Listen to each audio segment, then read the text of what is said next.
الذي ليس كمثله شيء وهو السميع البصير.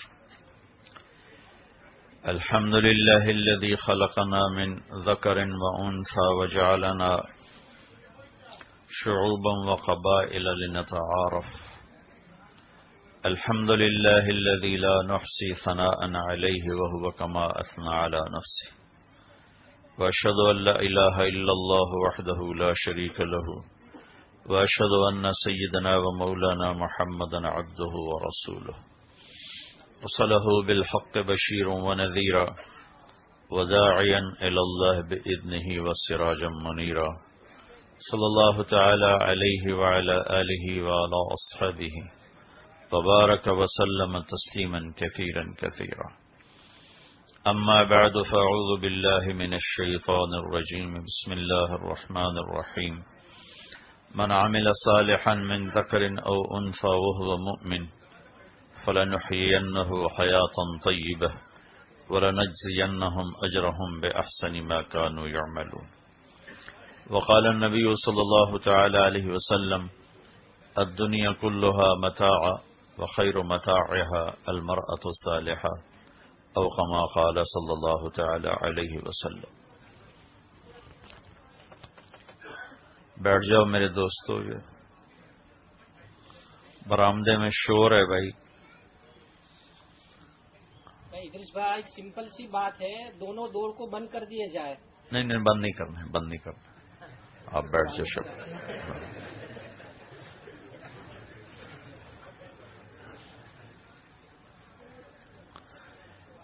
میرے بھائی اور دوستو، اس وقت مستورات کا اور مردوں کا کافی مجمع ہے، تو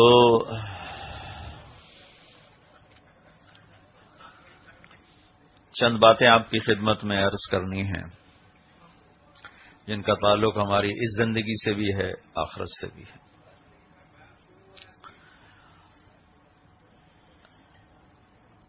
اللہ تعالی ہمارا خالق ہے. ہم کچھ نہیں تھے، اللہ نے بنایا. هل اتى على الانسان حين من الدهر لم يكن شيئا مذكورا.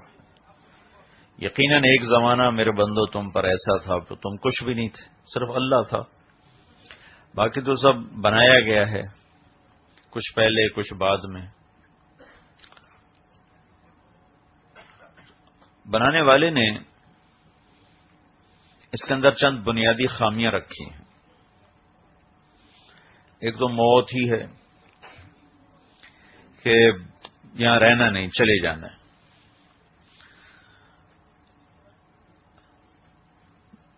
پھر اللہ تعالیٰ انسان کے بارے میں فرماتا ہے، مرد ہو یا عورت، کان الانسان عجولا، انسان جلد باز بہت. پھر اللہ تعالیٰ فرماتے ہیں کہ وَكَانَ الْإِنسَانُ أَكْثَرَ شَيْءٍ جَدَلًا، یہ غصے والا بہت ہے، لڑائی جھگڑے بڑے کرتا ہے. اب بنانے والا ہی بتا رہا ہے نا، تو لہذا وہ تو بے خطا ہوگا. میری بات تو تولا جا سکتا ہے، غلط ہے، صحیح ہے، لیکن اللہ اس کے رسول کی بات کو تولا نہیں جاتا. حق. پھر اللہ تعالیٰ فرماتے ہیں وَكَانَ الْإِنسَانُ كَفُورًا، یہ ناشکرا بھی بہت.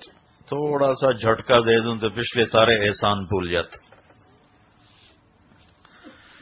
اور دنیا موٹر وے نہیں ہے، یہ ہے ٹوٹی ہوئی سڑک، اور اس میں بھی آگے جگہ جگہ سپیڈ بریکر لگے ہوئے ہیں. یہ اسی طرح ہی طے ہوتی ہے. وہ ایک آگے زندگی آ رہی جس میں اللہ ہر رکاوٹ ہٹا کر ہر آنے والے لمحہ، سیکنڈ، گھنٹہ نہیں، دن نہیں، ہفتہ نہیں، سال نہیں، ہر سیکنڈ کے اندر جو پچھلا سیکنڈ گزرا ہے اگلے سیکنڈ میں اس سے کروڑوں گنا زیادہ لذت اور خوشی ڈال دے گا. پھر اس سے اگلے سیکنڈ آئے گا تو اس میں اللہ تعالیٰ اس سے کئی گنا، چونکہ نہ اللہ کی ذات کی کوئی حد ہے، نہ اس کی عطا اور خزانوں کی اور دینے کی کوئی حد ہے. وہ اپنے دینے میں، وہ اپنی جب ذات میں لامحدود ہے تو دینے میں بھی لامحدود. تو ہر آنے والے لمحہ سیکنڈ اس میں اللہ تعالیٰ پہلے سے لذت کو زیادہ کر دے گا. اور ابھی حدیث یاد آئی کہ ایک جنتی ایک جگہ بیٹھا ہوگا یوں ایسے، سامنے کوئی چیز اس کے کوئی منظر ہوگا، اس کی وضاحت نہیں کہ دیکھ رہا ہوگا، جو کچھ اللہ نے اسے دیا دیکھ رہا ہوگا. وہ جہاں بیٹھا ہوگا صرف وہیں دیکھنے میں وہ ایسا گم ہو جائے گا کہ اس کو وہاں ہزاروں سال گزر جائیں گے، اسے ہوش نہیں ہوگا کہ میں کہاں بیٹھا ہوں. 70 کا لفظ آتا ہے، 70 سال گزر جائیں گے. اور عربی میں 70 کا مطلب 70 نہیں ہوتا، 70 نہیں ہوتا، مطلب بہت زیادہ. جیسے ہمارے محاورے میں کہتے ہیں یار تمہیں 100 دفعہ تو سمجھایا ہے، تو اس کا مطلب 100 نہیں ہوتا، یعنی بہت دفعہ ہوتا. تو عربی میں 70 کا لفظ استعمال ہوتا، یعنی بہت زیادہ. 70 سال کا مطلب ہے بہت لمبا عرصہ وہ بیٹھا ہوگا، وہ مزے لے رہا ہے، نہ بیوی، نہ کھانا، نہ دوست، نہ یار، نہ پینا، بس صرف دیکھنے کا مزہ لیے جا رہا کہ ہر لمحے میں وہ اللہ تعالیٰ جس چیز کو دیکھ رہا ہے. پھر دیکھنے میں بھی ایسا ہوتا ہے کہ جب ہم ایک چیز کو بار بار دیکھ لیں تو دوبارہ دیکھنے کا شوق ختم ہو جاتا، کیونکہ وہ بھی اپنے حسن میں ایک جگہ ٹکی ہوئی ہے، اس سے آگے اس کا حسن بڑھ نہیں رہا. کچھ میک اپ سے بڑھا دیتے ہیں تو وہ بھی ایک وقت تک ہوتا ہے، پھر وہ ریورس ہو جاتا. تو لہذا دنیا کی کتنی ہی خوبصورت شکل ہو، کچھ عرصے بعد اس سے نظریں ہٹ جاتی ہیں، چونکہ اس میں آگے بڑھنا کوئی نہیں ہے. اب جنت میں کیا ہوگا کہ ادھر ہمارے اندر وہ بڑھا رہا ہوگا لذت کو ہر لمحے میں کئی گنا کر کے، اور ادھر جو چیز دیکھی جا رہی، کوئی درخت دیکھ رہا ہے، کوئی پتا دیکھ رہا ہے، کوئی پرندہ دیکھ رہا ہے، کوئی نہر دیکھ رہا ہے، کوئی بادل دیکھ رہا ہے، جو بھی دیکھ رہا ہے، اس کے اندر بھی اللہ ہر لمحے میں پہلے سے ہزاروں گنا زیادہ خوبصورتی بڑھا رہا ہوگا. بلکہ ایک اور حدیث یاد آئی کہ خامد اپنی بیوی کو یوں دیکھے گا، پھر ادھر دیکھ کر پھر یوں دیکھے گا، ایک سیکنڈ میں ہو نا کہ یوں نظر پھرا کے پھر یوں دیکھا، تو اس کی بیوی اس کی نظر میں پہلے سے 1000 گنا زیادہ حسین ہو چکی ہوگی. اور بیوی نے یوں دیکھا اور یوں اپنے خامد کو دیکھا، بس اتنا، نظر یوں گئی، ایک سیکنڈ سے بھی کم ہے. تو خامد بیوی کی نظر میں کئی 1000 گنا زیادہ خوبصورت ہو چکا ہوگا. تو اب اگر وہ صرف ایک دوسرے کو بھی دیکھتے رہیں تو لاکھوں برس بیٹھے رہیں، دیکھنے کی لذت ختم نہیں ہوگی، کیونکہ چیز بڑھ رہی ہے. اور یہاں چیز جو ہوتی ہے وہ ایک جگہ پہ آ کر ٹک جاتی، پھر اس کے بعد وہ نیچے جانا شروع ہو جاتی، زوال کی جگہ نا، مٹ جانے کی جگہ. تو ایک ایک منظر ایسا ہوگا کہ آدمی اس میں گم ہو جائے گا. وہ اللہ نے وہ ٹھکانہ بنایا ہے. تو پھر اللہ تعالیٰ فرمائیں گے یہ میرا بندہ ایک ہی جگہ میں گم ہو گیا، اسے کوئی اور بھی نظارہ کراؤ بھائی. تو اللہ کی طرف سے آئے گا، ویسے کوئی اور چیز بھی دکھاؤ، یہ تو ایک میں ہی گم ہو گیا. تو اس کے وہ یوں بیٹھا ہوگا نا، تو اس کے کندھے پہ یوں آ کے کوئی ہاتھ مارے گا، تو ایسے مڑ کے دیکھے گا تو ایک لڑکی کھڑی ہوگی جس کے 100 جوڑوں میں اس کا پورا جسم ایسے سورج کی طرح چمک رہا ہوگا. تو وہ اس کے لیے نئی ہوگی، تو وہ پورا اس کی طرف یوں مڑ کر اس کو دیکھے گا تو وہ کہے گی امالک فینا من رغبت، آپ کو میری کوئی رغبت ہے، میرا کوئی شوق ہے یا نہیں؟ وہ کہے گا کیوں نہیں، تم ہو کون ہو؟ تو وہ کہے گی انا من اللواتی قال اللہ تعالی ولدینا مزید، میں ان میں سے ہوں جن کے بارے میں تیرے رب نے کہا تھا تمہیں دنیا میں کہ جب تو آ جائے گا اور ایک دفعہ میں تمہیں دے دوں گا جو دینا ہے، وہ پھر میرا اینڈ نہیں ہوگا، اس کے بعد پھر میں دیتا ہی جاؤں گا. تو میں ان میں سے ہوں جن کو اللہ نے تمہیں اور مزید دیا ہے، ان میں سے ہوں. کیونکہ جنت میں جتنا بھی کچھ مل جائے، جو زندگی چونکہ ختم ہی نہیں ہونی،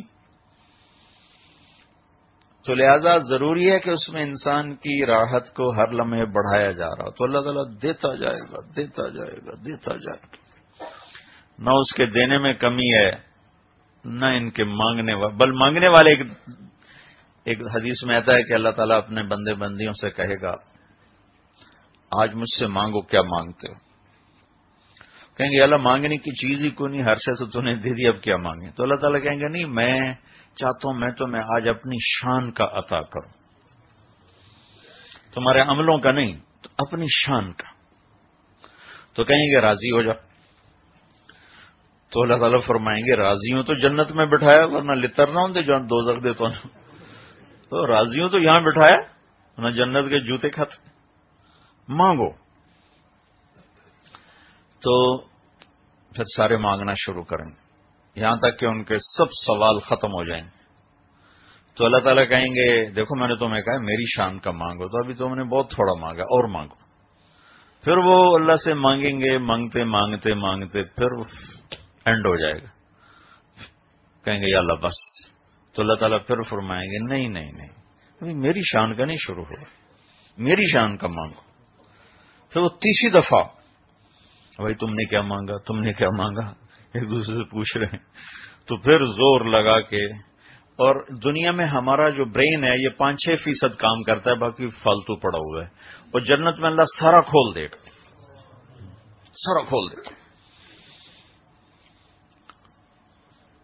تیسری دفعہ مانگ مانگ مانگ اینڈ ہو جائے گا، کہیں گے یا اللہ بس، کہیں گے نہیں مانگو، کہ نہیں یا اللہ بس، کہیں گے مانگو، کا ہماری سمجھ میں اور کچھ نہیں آتا۔ تو اللہ تعالیٰ فرمائیں گے میرے بندو ابھی تو تم نے اپنی شان کے مطابق نہیں مانگا، تو میری شان کہاں ہے؟ تم تو ابھی اپنی شان کے مطابق میں نہیں مانگ سکے، لیکن چلو جو تم نے مانگا میں نے وہ بھی دے دیا، جو نہیں مانگا وہ بھی دے دیا، جاؤ موج کرو۔ تو دنیا تو ایسے ہی چلتی ہے، اس میں اندھیرا بھی آتا ہے، اجالا بھی آتا ہے، سردی بھی ہے، گرمی بھی ہے، بیماری بھی ہے، صحت بھی ہے، پریشانی بھی ہے، راحت بھی ہے، یہ ساتھ ساتھ چلتا ہے۔ پیپر ہیں، سارے پیپر ہو رہے ہیں۔ تو اللہ تعالیٰ نے ہمارا ایک ایپ بتایا، وَكَانَ الْإِنسَانُ كَفُورًا، نا شکرا بڑا ہے۔ پھر اللہ تعالیٰ نے ایک اور بتایا، وَكَانَ الْإِنسَانُ قَتُورًا، بخیل بہت، جوڑنے کا بڑا شوق ہے، اس کو جمع کرنے کا بڑا شوق۔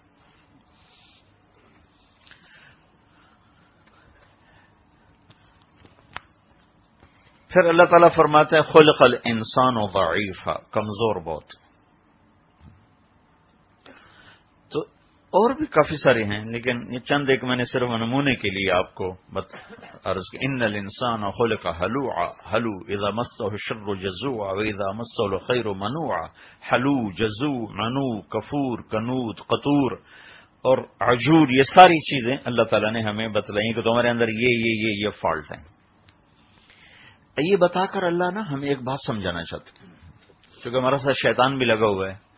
اللہ تعالیٰ یہ سمجھانا چاہتے ہیں کہ میرے بندے یہ تیرے اندر بنیادی کمیاں ہیں، تو دیکھ اپنی مرضی پہ نہ چلنا ورنہ ہلاک ہو جاؤ، اپنی عقل پہ نہ چلنا ہلاک ہو جاؤ، کیونکہ تمہارا بنیادی فالٹ ہے کہ تم جلد باز ہو، تم غصے والے ہو، اور تم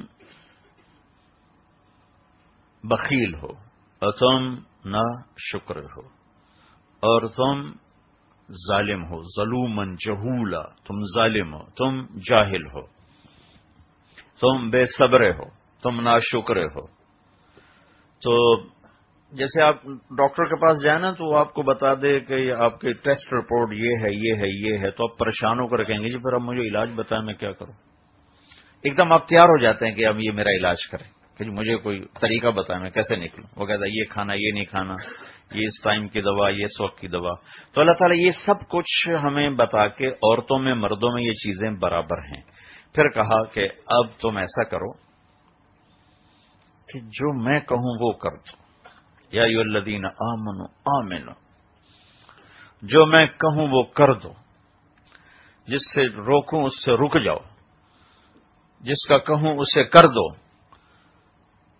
وَمَن يُطِعِ اللَّهَ وَرَسُولَهُ فَقَدْ فَازَ فَوْزًا عَظِيمًا.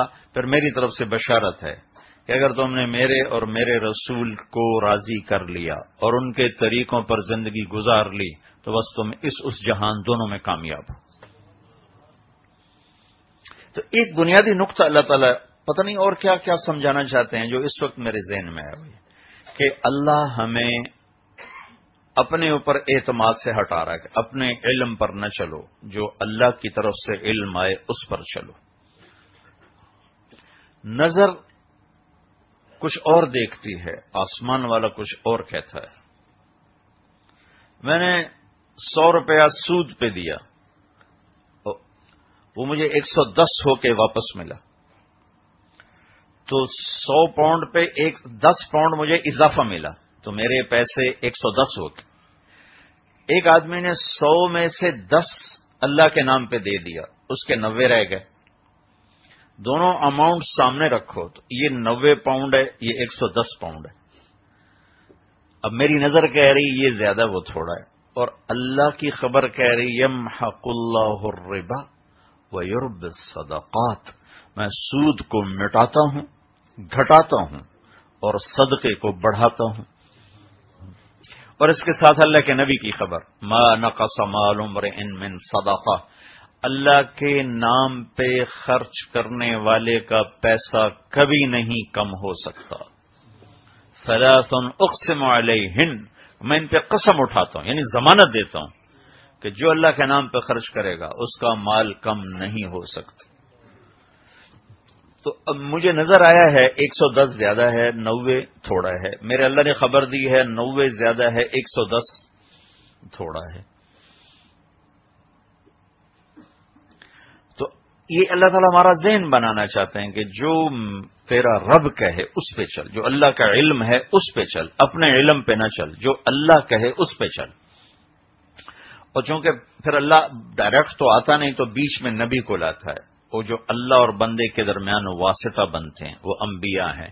اور ہماری یہ لاٹری نکلی کہ ہمیں جو نبی ملے وہ محمد الرسول اللہ صلی اللہ علیہ وسلم ملے، جو سارے نبیوں میں سب سے افضل، سب سے اعلیٰ. اللہ تعالیٰ نے کسی نبی کو اپنا نام نہیں عطا فرمائے، اللہ نے اپنے حبیب کو اپنے ناموں میں سے 2 نام دیے. اللہ اپنے بارے میں کہتا ہے ان ربکم لرؤوف الرحیم، تمہارا رب رؤوف ہے، رحیم ہے. اور اللہ اپنے نبی کے بارے میں فرماتے ہیں بالمؤمنین رؤوف الرحیم، یہ میرے جو محبوب نبی ہیں یہ ایمان والوں کے لیے رؤوف ہیں، رحیم ہیں.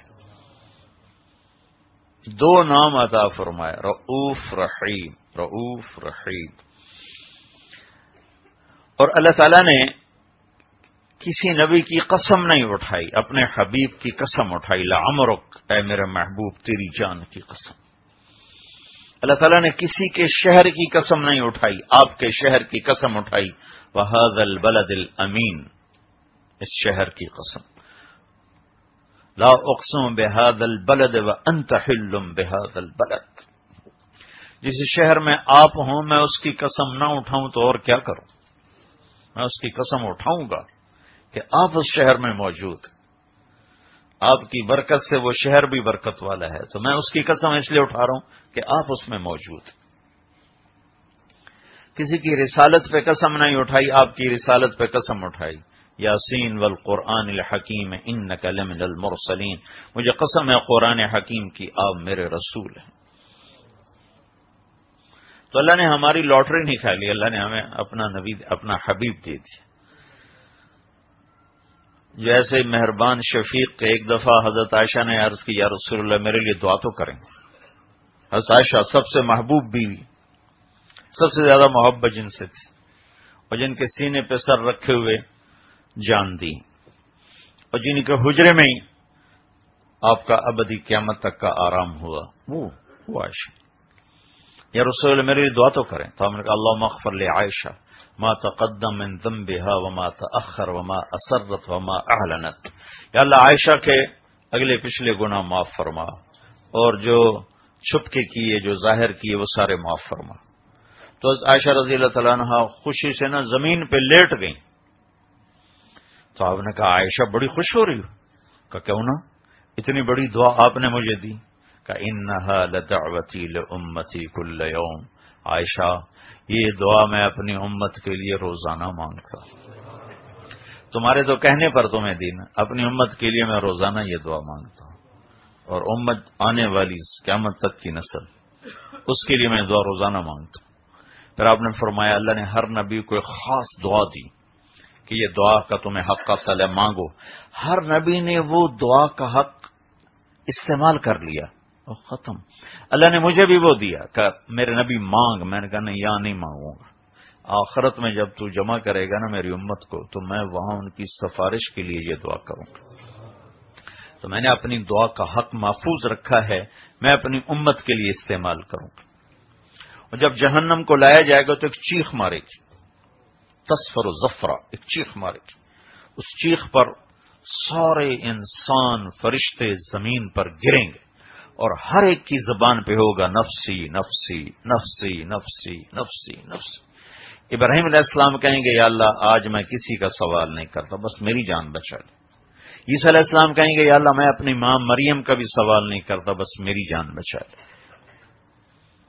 اس سارے مجمع میں ایک آواز ہوگی یا رب امتی امتی امتی امتی، اور یہ آواز ایسی گونجے گی کہ سب متوجہ ہوں گے کہ یہ کون ہے کہ جو نفسی نفسی چھوڑ کے امتی امتی کہہ رہا ہے۔ جب دیکھیں گے تو اللہ کے محبوب صلی اللہ علیہ وسلم اللہ کے سامنے آہوزاری، یا اللہ میری امت، یا اللہ میری امت۔ اور یہ رونا دھونا اپنے صحابہ کے لیے نہیں تھا، اس لیے کہ ان کا جنتی ہونا تو منظور ہو چکا تھا، کلن وعد اللہ الحسنى، کہ اللہ نے صحابہ کے دو طبقے بنائے کہ میرے محبوب لا يستوي منكم من انفق من قبل الفتح وقاتل اولئك اعظم درجة من الذين انفقوا وقاتلوا من بعد وكلا وعد الله الحسنى۔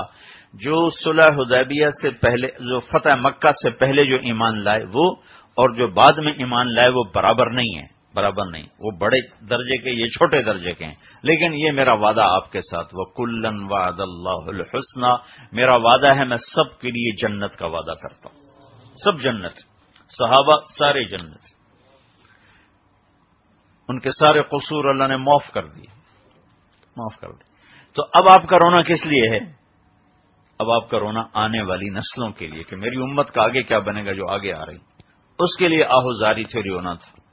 تو اللہ اور بندے کے درمیان واسطہ بنے نبی، ہمارے اوپر اللہ کا فضل ہوا کہ ہمیں جناب رسول اللہ صلی اللہ تعالی علیہ وسلم جیسی ہستی مل گئی۔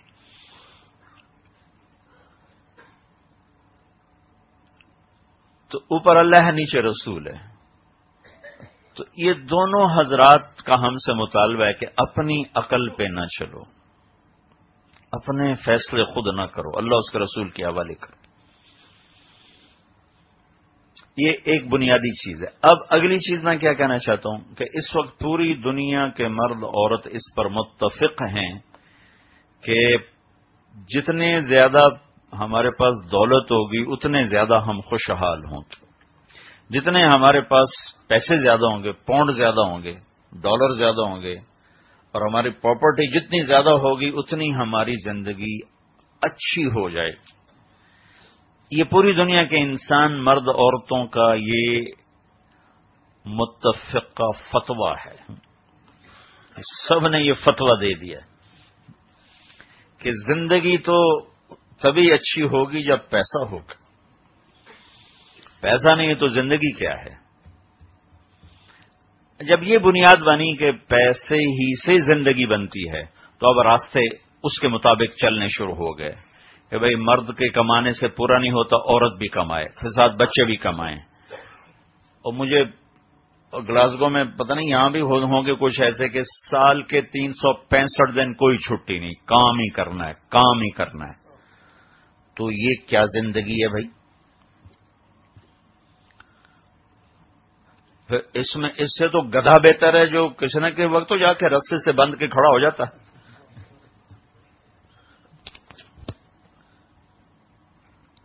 تو اب پیچھے ایک مائنڈ سیٹ ہو چکا ہے کہ جتنے ہمارے پاس پیسے زیادہ آئیں گے اتنی ہماری زندگی اچھی ہو جائے گی۔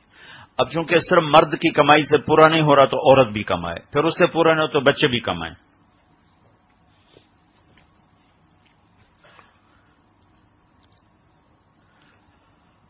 پھر اس سے اگلا سٹیپ، اب حلال میں پورا نہیں ہو چلو حرام بھی کماؤ، شراب بھی بیچنی پڑے بیچو پیسہ زیادہ آئے گا، اور رشوت لینی پڑے لو پیسہ زیادہ آئے گا، کھوٹ ملاوٹ جھوٹ پہ چلنا پڑے چلاؤ چونکہ پیسہ زیادہ آئے گا. پھر اس کے لیے جھوٹ سچ نمبر 2 چیز بن جاتی، پھر اس کے لیے حلال حرام یہ پیچھے چلا جاتا ہے. یہ پہلے ایک ذہن بنا، اس ذہن کے پیچھے وہ خطائیں ہیں، جلد باز ہے، ناشکرا ہے، علم تھوڑا ہے، غصے والا ہے، کمزور ہے، ظالم ہے، جاہل ہے. یہ ساری چیزوں چونکہ یہ بنیادی خطا تھی تو جب اپنی عقل سے فتویٰ مانگا تو اس نے کہا جتنا پیسہ ہوگا اتنے کام بنے گے. پھر شیطان نے فتویٰ دیا کہ حلال کمائی میں تو اتنا آتا نہیں، لہذا کوئی ادھر ادھر بھی جاؤ. میں ایک دفعہ، بہت پرانی بات ہے، چیچا وطنی ہماری جماعت تھی، وہاں ایک بہت اللہ کے نیک محبوب بندے تھے، ان کے پاس ہم بیٹھے ہوئے تھے تو ایک صاحب آئے تو وہ مجھے آج تک یاد ہے 1972 کی بات ہے یہ. تو وہ کہنے لگے حضرت جی دعا کرو اللہ تعالی حلال دے تو بہت ساتھ ایکشن کیا، اللہ تعالی حلال دے تو بہت. تو انہوں نے بڑے پولے منہ سے کہا حلال تو تھوڑا ہی ملو، حلال تو تھوڑا ہی ملو. اور اللہ نے پہلے سے قل لا يستوي الخبيث والطيب ولو اعجبكم كثرة الخبيث، اللہ نے قرآن میں پہلے سے کہہ دیا تھا کہ دیکھو حلال اور حرام برابر نہیں ہے، اگرچہ حرام کی زیادتی میں تمہیں مزہ بڑا آئے گا، تمہیں بڑی اچھی لگے گی، لیکن یاد رکھنا یہ وہ ہلاکت کا راستہ، یہ کامیابی کا راستہ. تو یہ ایک مائنڈ سیٹ ہوا، اب اس پر سارے لگ گئے، باپ بھی، ماں بھی، بیوی بھی، بچے بھی، بھائی بھی، سب لگے ہوئے، سب لگے ہوئے.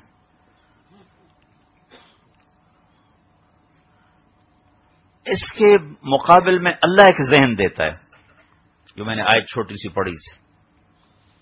ایک ذہن اللہ ہمارا بناتا ہے کہ میرے بندو زندگی بنانے والا اللہ ہے. اچھا، زندگی کا بننا اور بگڑنا، ایک بیچ میں اضافی بات کر رہا ہوں، اللہ کی قسم اس کا تعلق چیزوں سے نہیں، پیسے سے نہیں. زندگی کے بننے اور بگڑنے کا تعلق آپس کے رویوں سے ہے، بیہیویئر سے ہے. آدمی بیوی کو سونے کا سیٹ نہیں، زیور کا سیٹ پہنا دے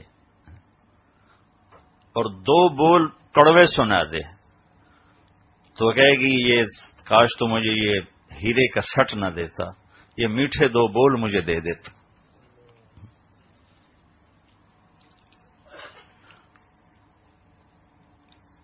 اور بیوی خاوند کی ساری خدمت کرنے کے بعد 2 بول کڑوے سنا دے تو وہ کہے گا تو میرے کام نہ کرتی، یہ 2 بول نہ بولتی.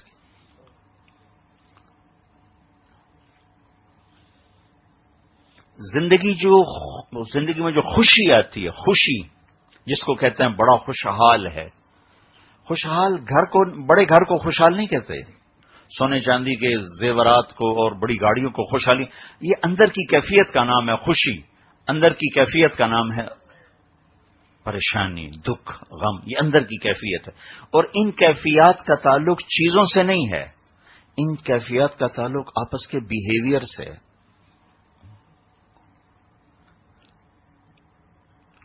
اولاد ماں باپ کو تھوڑا سا تیز بول دے تو ماں باپ کے سارے سکھ ختم ہو جاتے.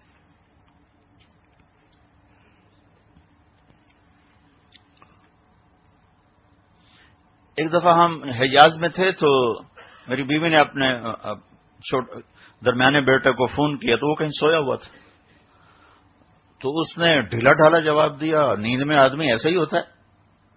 تو میں کمرے میں آیا تو وہ میری بیگم بیٹھی رو رہی. میں نے کہا کیوں؟ حج پر تھے. میں کیا ہوا؟ کہ وہ میں نے عاصم کو فون کیا، اس نے اتنا سرد جواب دیا ہے کہ میں رو پڑی، میں اس کے لیے ساری ساری راتیں جاگ کے کاٹی، یہ میرے لیے تھوڑی سی نیند نہیں قربان کر سکا. حالانکہ اس نے کوئی بے ادبی نہیں کی، گستاخی نہیں کی، سویا آدمی کیسے ویلکم کر سکتا. رویے زندگی میرے بھائیو، زندگی میں خوشیوں کے آنے کا تعلق اللہ کی قسم کپڑا زیور پیسے سے نہیں، بڑے گھر گاڑی سے نہیں. جو خوشیاں آتی ہیں وہ آپس کے اچھے رویوں سے آتی. اگر وہ بگڑے ہوئے ہیں تو زندگی میں خوشی کو بھول جاؤ، اگر وہ صحیح ہیں تو بھوک میں بھی مزہ اللہ دے گا.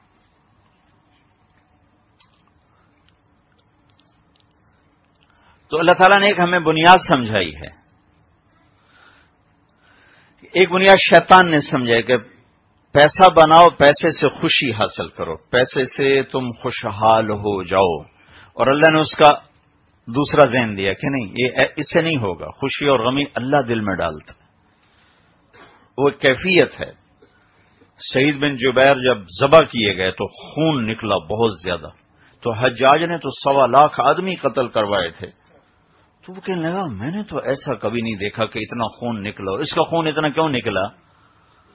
تو وہ طبیب نے کہا کہ یہ آدمی آخری وقت تک، گردن پہ چھری پھرنے کے وقت تک بھی اندر سے مطمئن تھا، اس کا خون خشکی نہیں ہوا، لہذا پورا باہر نکلا. جو پہلے تو نے قتل کی وہ تلوار دیکھ کے ہی ان کے اندر کی روح فنا ہو جاتی تھی، آدھا خون تو ویسے ہی ختم ہو جاتا.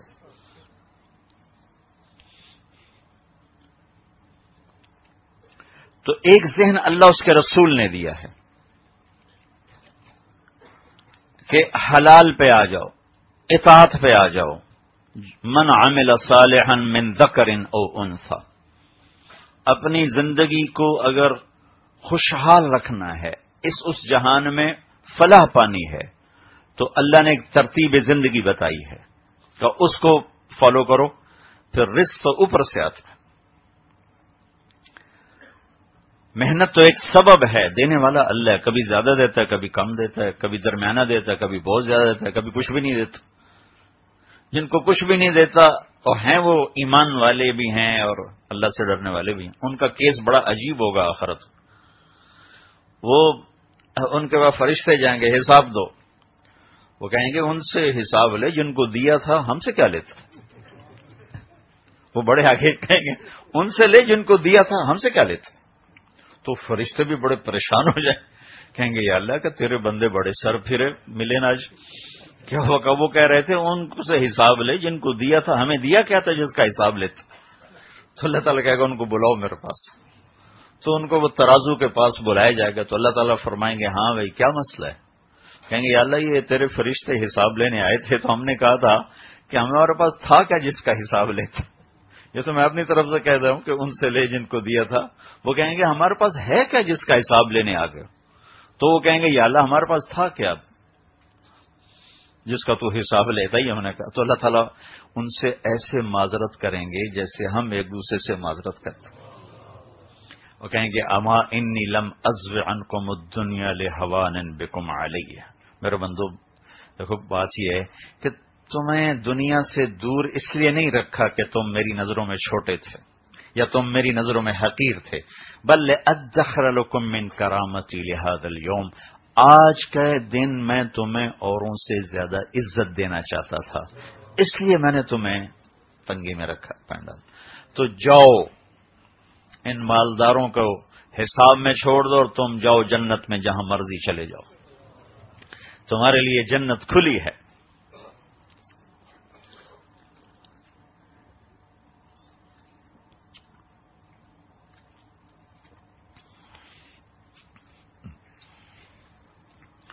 تو اللہ اس کے رسول کا دیا ہوا ذہن ہے کہ اپنے عمل پہ فوکس کرو.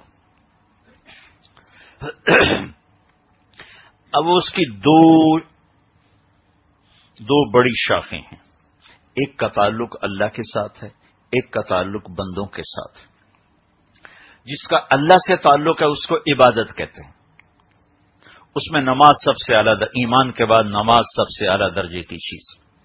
کہ آپ کی نصیحت میں جو آخری لفظ تھا وہ تھا الصلاۃ، جب آپ دنیا سے جا رہے تھے 12 ربیع الاول 7 جون 633 عیسوی پیر کے 10-12 کے درمیان کا ٹائم، تو جب آپ جا رہے تھے تو آپ نے کہا الصلاۃ، نماز نہ چھوڑنا، وما ملکت ایمانکم، کمزور لوگوں پہ رحم کرنا، زیادتی نہ کرنا.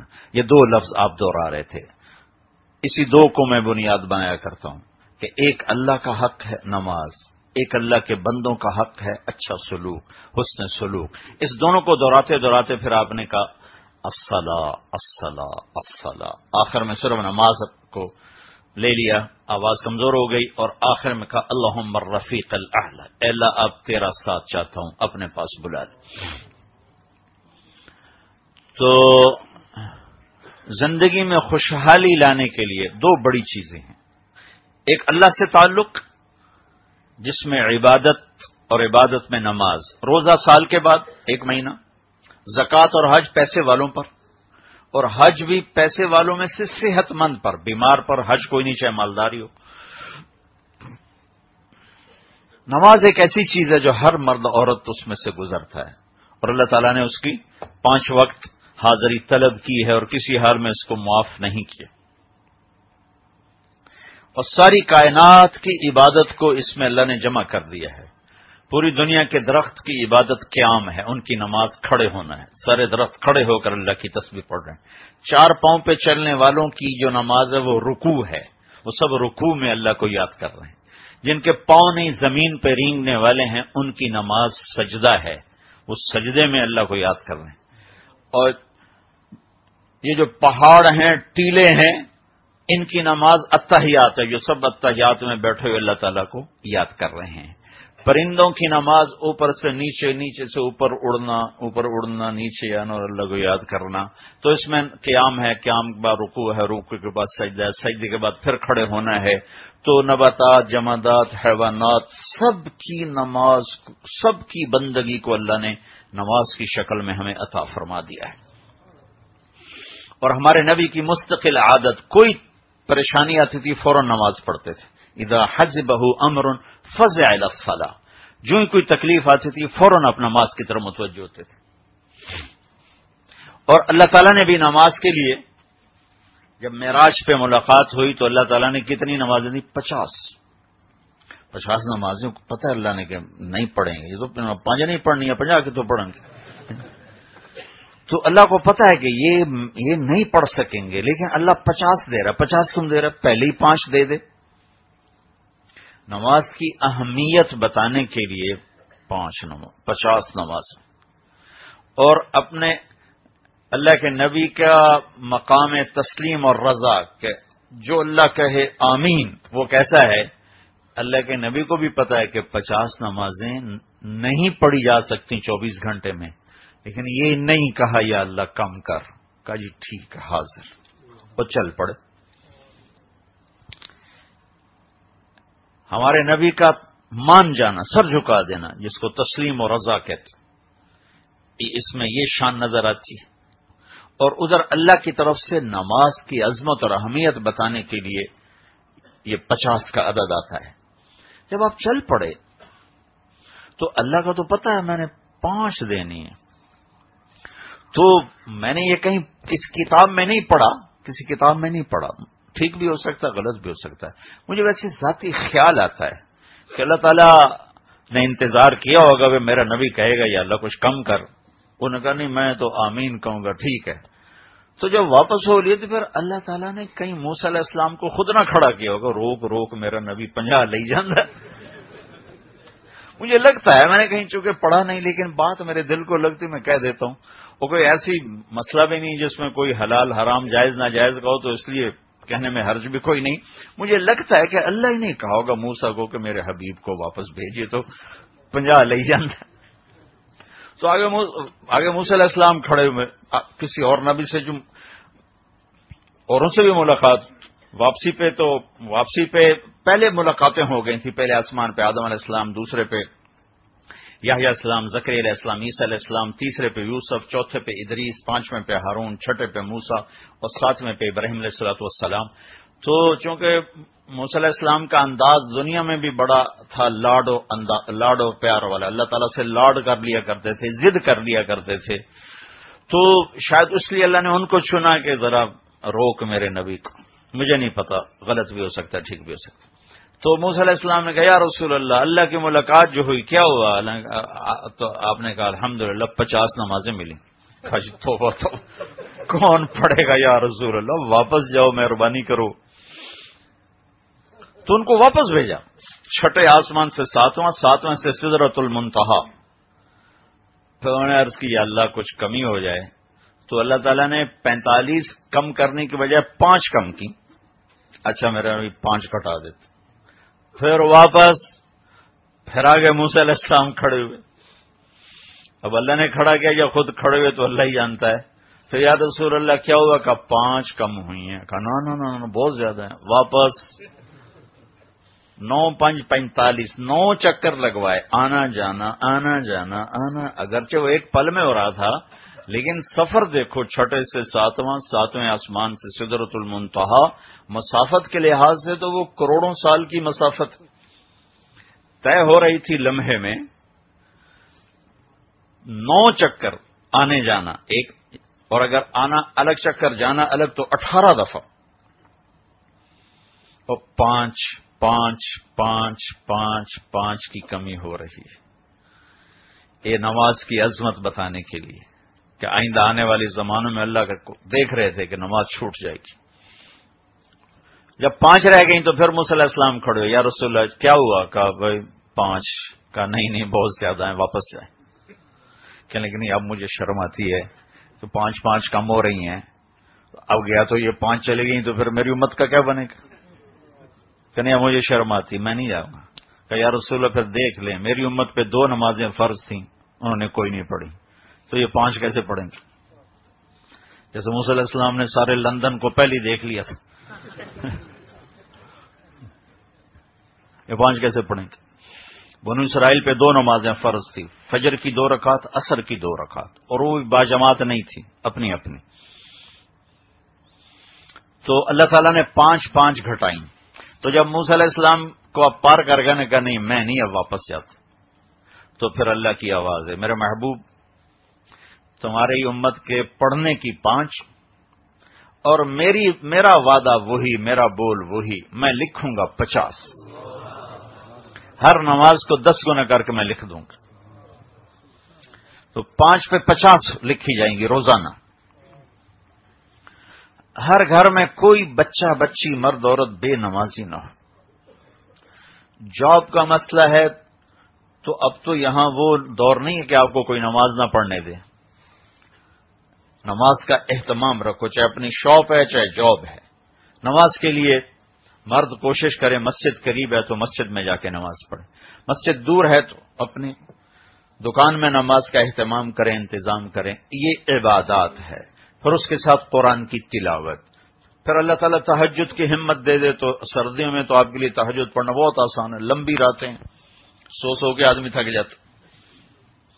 اور اللہ کے نبی چونکہ صرف طاقتور لوگوں کے نبی نہیں تھے، کمزوروں کے نبی بھی تھے، تو آپ بڑی آسانیاں لے کر آئے. ایک آدمی کہتا ہے جو مجھ سے نہیں صبح اٹھا جاتا پچھلی رات، کوئی بات نہیں، آپ سونے سے پہلے 2 نفل پڑھ لو، 4 پڑھ لو، وہ بھی آپ تہجد گزاروں میں آپ کا شمار ہوگا. وہ بھی تہجد ہے. سونے سے پہلے 2 نفل پڑھ لے، 4 پڑھ لے، 6 پڑھ لے، تو اس کو بھی تہجد گزاروں میں لکھا جائے گا. اور اس سے بھی آگے بتاؤں، ایک آدمی نے عشاء کی نماز باجماعت پڑھی، فجر کی باجماعت پڑھی اور نہیں اٹھ سکا تہجد میں، وہ رات ساری اس کی عبادت میں لکھی جائے گی.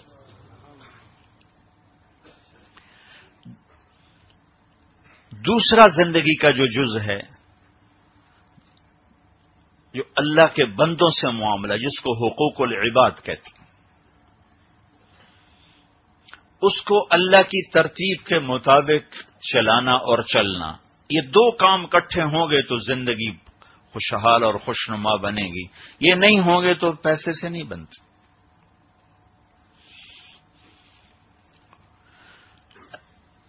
اللہ کے بندوں سے وہ رویہ اختیار کرنا جو اللہ اس کے رسول نے کہا ہے.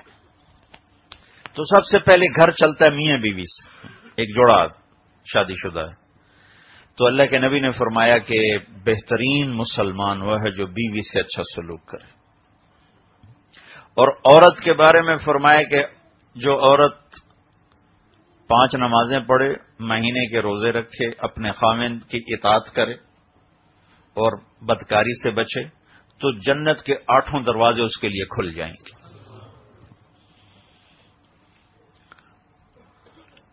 تو یہ دونوں آپس میں کیسے چلیں، اس پر خوشی کا دار و مدار ہے.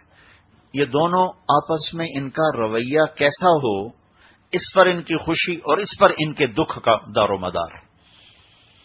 اگر یہ اللہ اس کے رسول کی ترتیب کے مطابق ایک دوسرے کے ساتھ معاملہ کر رہے ہیں، اللہ اس کے رسول کی ترتیب کیا ہے کہ اچھائیوں کی حوصلہ افزائی کرو اور کمیوں سے آنکھیں بند کر لو. ہماری گھر میں ترتیب کیا ہے کہ کوئی خوبی نہیں دیکھنی، صرف کمی کوئی پکڑنا ہے. 10 کام اچھے کیے، ایک غلط ہو گیا تو 10 پہ کاٹا اور اس ایک کو پکڑ کے بیوی خامند کو کوس رہی، خامند بیوی کو کوس رہا ہے. حالانکہ اللہ نے بھی کاؤنٹنگ رکھی ہے، پرفیکشن نہیں رکھی. کہ بھائی ہم تم سے 100 نمبر نہیں مانگتے. دنیا میں بھی ہم نے ہر بڑے سے بڑے ٹیسٹ کو پاس کرنے کے لیے کہیں بھی 100 نمبر کی ڈیمانڈ کہیں بھی نہیں ہے. ابھی آپ پاس مارکس لے لیں تو ہم آپ کو ڈگری دے دیں گے. اور ہمارے پاکستان میں تو بہت کام شوق ہے، 33 نمبر لے لو تو ڈگری لے لو. 33 نمبر 67 نمبر ضائع کر دیے، اس پر حکومت گلا نہیں دیتی. شاباش، یہ آپ کی ڈگری ہے، آپ پاس ہو چکے ہیں. تو اللہ تو حکومت پاکستان سے زیادہ مہربان. تو اللہ تعالیٰ نے بھی پاس مارکس کا مطالبہ کیا. 100 نمبر نہیں مانگے، 100 نمبر نہیں مانگے. ایک دفعہ یہ مجھے بات کہاں سے اللہ نے دل میں اتاری، آدمی ٹھوکروں سے ہی سیکھتا ہے. ایک دفعہ ایک آدمی نے میرے اوپر اتنی چڑھائی کی نا کہ تم تبلیغ والے یہ ہو، منافق ہو، تمہارے چہروں پہ داڑیاں، تمہارے اندر میں یہ، تمہارا باہر کچھ، تمہارا اندر کچھ. وہ آیا تھا میرے ڈیرے میں، اب میرا مہمان ہے، میں کیسے بدتمیزی کر سکتا ہوں؟ میں تو عام آدمی سے بدتمیزی کرنے کا حکم نہیں، تو مہمان کا تو بہت بڑا حق ہے.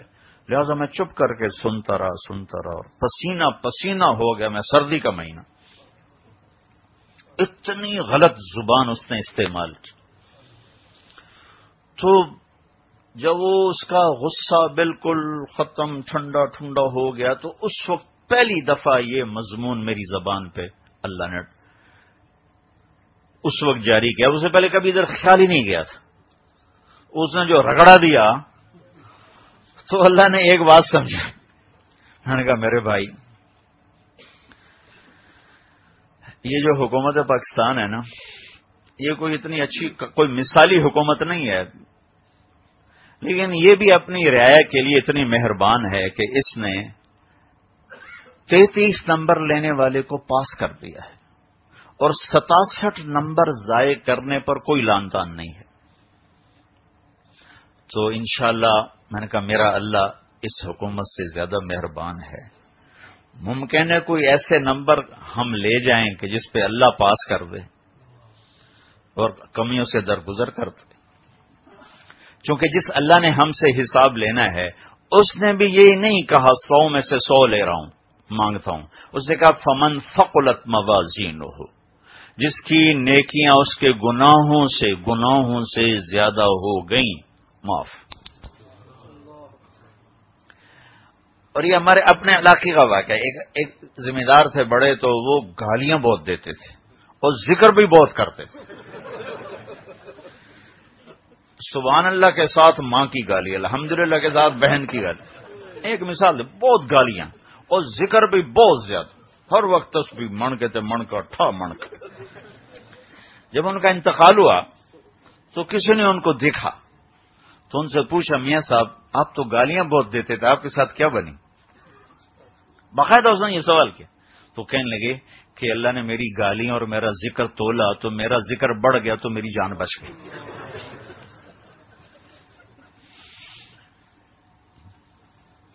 تو اللہ تعالیٰ نے پرفیکشن نہیں مانگی، کاؤنٹنگ ہے کہ اگر تم اپنی نیکیاں گناہوں سے زیادہ لے آتے ہو تو میں تمہارے گناہوں کو معاف کر دوں گا. اگر تمہارے گناہ بڑھ گئے نیکیوں پر تو پھر اللہ نے کہا قانون یہ ہے کہ میں تمہیں سزا دوں گا، اور باقی میری مرضی میں جس کو چاہے معاف کر دوں. اور نور جہاں مرحومہ فوت ہوئی نا 27 رمضان شب قدر رمضان، تو کئی اللہ جی ویکھو جی نور جہاں 27 رمضان نمبر کے میں کہ اللہ تے مقدمہ کرو، میں کہا اللہ پہ کیس کر دو. اور وہ کہتا ہے یغفر ما دون ذلک لمن یشاء، ایک شرک معاف نہیں کروں گا، باقی جسے چاہوں معاف کر دوں. تو اب تم ایسا کرو اللہ پہ کیس کرو. اعتراض والی طبیعت پھر کہاں تک چلی جاتی؟ تو اس نے کہا ہے بس شرک معاف نہیں ہے، باقی میری مرضی جس کو چاہوں معاف کر دوں.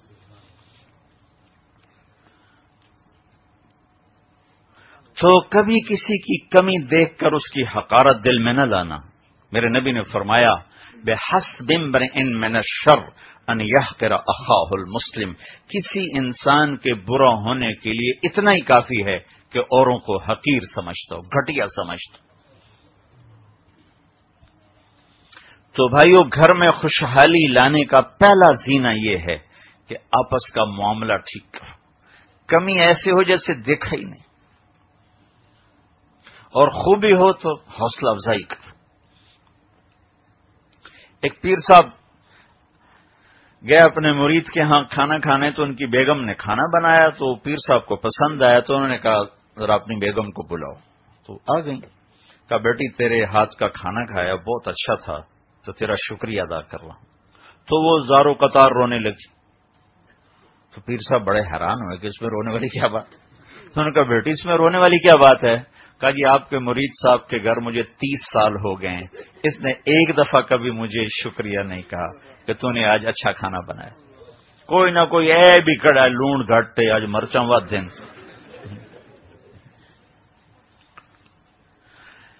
تو حوصلہ شکنی یہ زندگی کو ختم کر دیں، جو لائف کوالٹی زیرو ہو جاتی. لائف دیکھو زندگی احساسات کا نام ہے، زندگی چیزوں کا نام نہیں ہے. زندگی احساسات کا نام ہے. اور احساس تم میت کو تاج پہنا دو یا میت کو ننگا کر دو، اس کے لیے کیا ہے؟ برابر ہے. یہ جسم تو ایک مٹی کا ڈھیر ہے، اس کو سونے کے تاروں کا لباس پہنا دو یا ٹاٹ کا لباس پہنا دو، اندر جو احساس ہے وہ زندگی ہے. دیکھو نا ایک آدمی کی انگلی کٹ جاتی ہے لیکن وہ موجود ہے، چونکہ جسم کا ایک حصہ گیا ہے، روح موجود ہے، لہذا وہ زندہ ہے. آج ایک صاحب آئے پاؤں بھی کٹا ہوا، دوسرا پاؤں بھی کٹا ہوا، لیکن زندگی اندر کی روح کا نام ہے، وہ موجود ہے. تو احساسات جب زخمی ہوتے ہیں تو زندگی برباد ہو جاتی ہے، اور احساسات جب پروان چڑھتے ہیں تو زندگی خوشحال ہو جاتی ہے. اور احساسات کو توڑنے والی چیز وہ رویہ ہے، وہ سلوک ہے، اور احساسات کو پروان چڑھانے والی چیز بھی آپس کا سلوک اور رویہ ہے.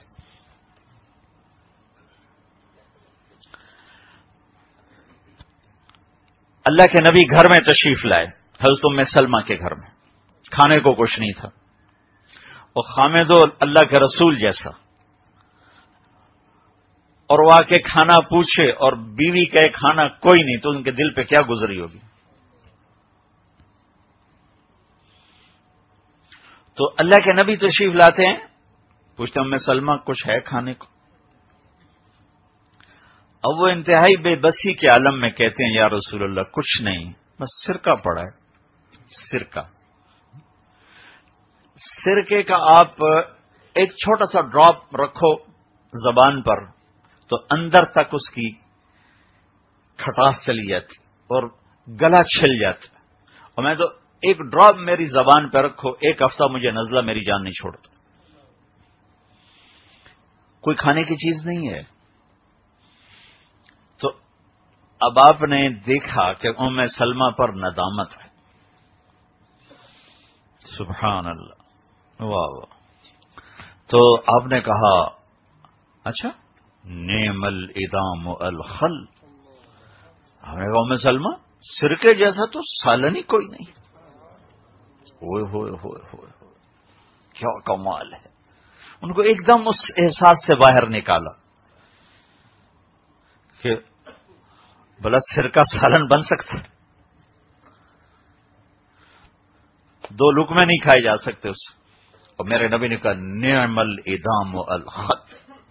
ام سلمہ سرکے جیسا تو کوئی سالن ہے ہی نہیں، حوصلہ افزائی فرمائی۔ یہ بھی تو کہہ سکتے تھے اتنی غافلت، تجھے نہیں پتا تھا میں آ رہا ہوں، کسی پڑوسی سے سالن لے کے آ جاتی، کیا مسئلہ تھا؟ صبح بھی نہیں کھائی، اب بھی میرا تم نے کوئی خیال نہیں کیا۔ ایک زندگی سمجھانی تھی نا، نعم الادام الخل، ایک دوسرے کی حوصلہ افزائی۔ کوئی انسان وہ انسان ہی نہیں جو کمیوں سے پاک ہو، وہ تو پھر یا فرشتہ ہے یا نبی ہے۔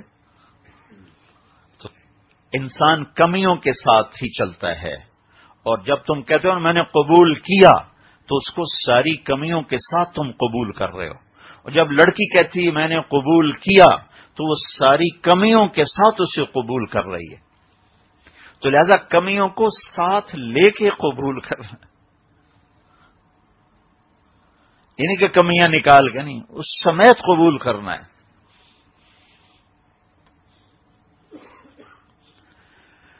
تو زندگی جو پروان چڑھے گی وہ میرے بھائیوں بہنوں آپس کے سلوک سے پروان چڑھے گی۔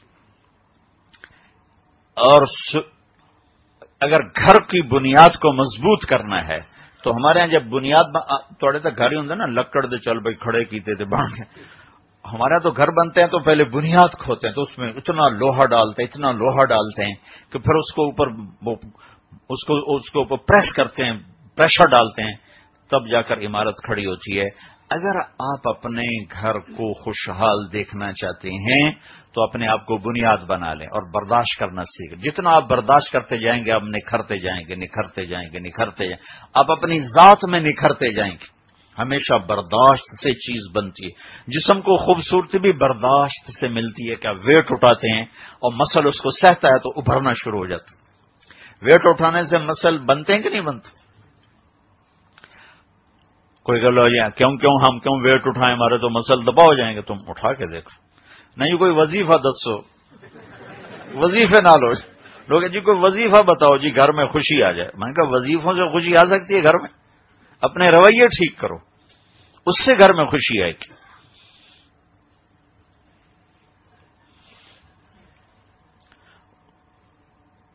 وہ ایک مجھ سے اکثر پوچھتے ہیں جی آپ کا حافظہ بڑا اچھا ہے، کوئی آپ نے کوئی وظیفہ پڑھا ہے؟ میں نے کہا یا قوی کہ تم 1000 تسبیح پڑھ کے یا قوی طاقت دینے والے، پھر اپنا مسل دیکھو تو کوئی وہ بڑھے گا؟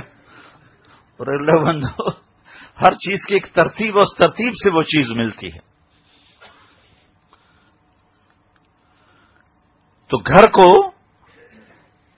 گھر کی بنیاد بن رہی، میاں بیوی پہ گھر کی بنیاد۔ آدم اور حوا میاں بیوی آئے تھے، پھر آگے نسل آگے چلی، آدم اور حوا میاں بیوی آئے تھے، تو ان کی زندگی میں خوشی آئے ایک دوسرے کی برداشت کرنا۔ ہیرا کیا ہے؟ کوئلہ ہی تو ہے، لیکن وہ سہتے سہتے سہتے سہتے سہتے جب آخری حد پہ آتا ہے تو اللہ اسے چمکا کے ہیرا بنا دیتا۔ ایسے ہی انسان جب اپنوں کی غیروں کی سہتا ہے، برداشت کرتا ہے، تو پھر چمک کے اللہ تعالیٰ اسے نورانی بنا دیتا ہے، اور اسے اوروں کے لیے ہدایت کا سبب اور ذریعہ بنا دیتا ہے۔ ایک دفعہ موسیٰ علیہ السلام نے کہا یا اللہ میں تو بڑا جلالی اور غصے والا ہوں، تو نے مجھے نبی کیسے بنا دیا؟ موسیٰ علیہ السلام اللہ سے بڑے لاڈ کیا کرتے تھے۔ اللہ نے کہا نا، کہنے لگے یا اللہ میں نے تمہیں دیکھنا ہے، تو اللہ نے کہا نہیں دیکھ سکتا، نہیں ایک باری تو دیکھنا ہے۔ تو اللہ کے نبی نے فرمایا کہ یہ موسیٰ ہی تھے جو ضد کر گئے، میرے جیسا ہوتا تو کبھی یہ ہمت نہ کرتا کہ اللہ کہے نہیں اور وہ کہتے ہاں، کہ نہیں ایک دفعہ تو دیکھنا ہے۔ تو یا اللہ میں تو بڑا غصے والا تھا، مجھے نبی کیسے بنا تھا؟ تو اللہ کہنے لگے جب تو شعیب کی بکریاں چراتا تھا تو ایک بکری بھاگ پڑی، تو اس کے پیچھے بھاگا، اور تجھے بڑا غصہ چڑھا کہ قابو میں آتے ہی ایک ڈنڈا اس کی کمر پہ مارنا، اس کی کمر توڑ دینی، تو بھاگ بھاگ بھاگ، اس نے تمہیں بہت تھکایا، اور جب وہ تو نے اس کو پکڑ لیا تو نے اس کو ڈنڈا مارنے کے بجائے اس کے پاؤں دبانے شروع کر دیے کہ کملی تو نے مجھے بھی تھکایا، خود بھی تھکی، کہ مطلب اے گل چنگے لگی میں نبی بنا تھا، ایک بکری کی برداشت کر لیں۔ تو اگر آپ کوئی خاتون یہ چاہے کہ میرا خامن میرا بن جائے، خامن یہ چاہے میری بیوی میری بن جائے، ایک دوسرے کی برداشت شروع کر دو، ایک دوسرے کی تعریف شروع کر دو۔ لیکن بیوی خامن سے 100 نمبر کی ڈیمانڈ کرے، خامن بیوی سے 100 نمبر مانگے تو یہ گھر آباد نہیں ہو سکتا۔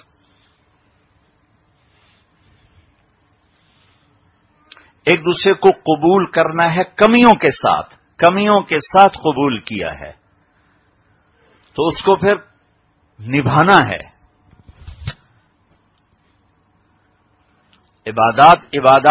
عبادات ہماری بنیاد بنے گی، ہماری عمارت بنے گی۔ عمارت کے بعد آپ دیکھتے ہیں نا پھر اس کے اوپر جو بعد میں جو پیپر لگتے ہیں اور پھر سارا اس کی ڈیکوریشن ہوتی ہے، یہ وہ خوبصورت رویے ہیں جس سے آپ اپنے گھر کو خوشحال بنا سکتے ہیں۔ کچھ بھی نہ ہو گھر میں، لیکن آپ کے گھر میں خوشی ہوگی کہ آپ کا رویہ ایک دوسرے کے لیے ٹھیک ہے اور آپ کا رویہ ایک دوسرے کے لیے بہتر ہے۔ اللہ کے نبی صلی اللہ تعالی علیہ وسلم، حضرت عائشہ رضی اللہ عنہ کی عمر چھوٹی تھی تو مدینے کی لڑکیوں کو خود بلاتے تھے کہ آؤ عائشہ کے ساتھ کھیلو، خود بلاتے تھے۔ اور عائشہ رضی اللہ تعالیٰ عنہ اللہ کے نبی کے گھر میں بھی کھلونے گھوڑے رکھے ہوئے تھے، وہ جو مٹی کے گھوڑے، اور ان سے کھیلتی تھیں تو آپ ان کی حوصلہ افزائی فرماتے تھے، یہ تو نے بت کھڑے کر دیے، توڑو فرشتے نکل جائیں گے، ایسا کبھی۔ ایک دفعہ آ گئے حبشہ کے لوگ، ایتھوپیا کے، وہ مسجد میں نا وہ کر رہے تھے، اس سے ان کا ایک رقص ہوتا تھا، ان کا اپنے علاقے کا رقص جو وہ کرتے تھے تلواروں کے ساتھ، برچھوں کے ساتھ، برچھا چھوٹا ہوتا، تو ان کی وہ ٹھا ٹھا کی آواز آئی تو حضرت عائشہ کو پتہ چلا کہ وہ حبشی کھیل رہے ہیں، رقص کر رہے ہیں، تو انہیں عرض کی یا رسول اللہ میں دیکھنا چاہتی ہوں۔ تو آپ یہ بھی تو کہہ سکتے تو نبی کی بیوی ہے اور تو یہ کیا کھیل تماشے دیکھتی ہے، چل بیٹھ کے قرآن پڑھ۔ ہم کہا اچھا چلو آؤ، تو آپ دروازے میں کھڑے ہو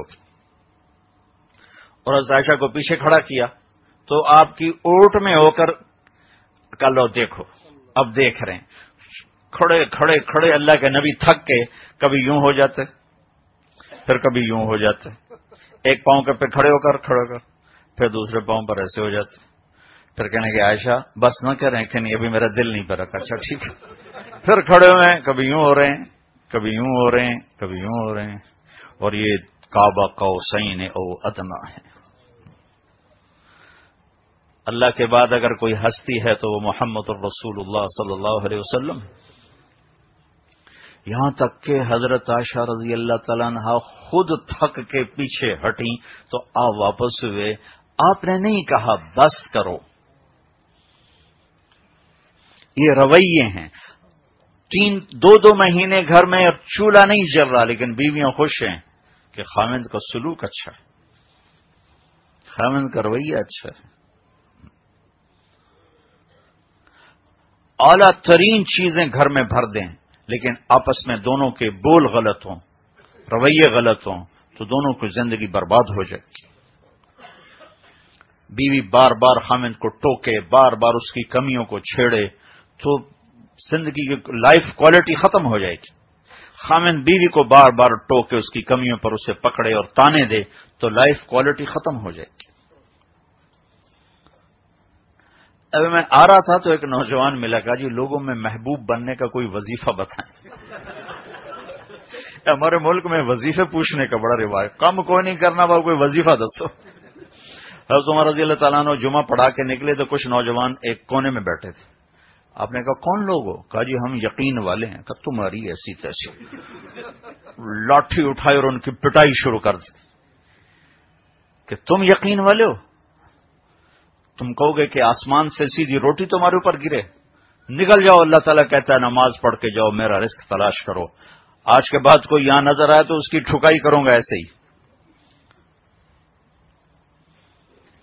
آسمان سے سونا چاندی نہیں برستا، پانی برستا ہے، پھر زمین میں جذب ہوتا ہے، پھر ذمہ دار دانا ڈالتا ہے، پھر اللہ اسے اگاتا ہے.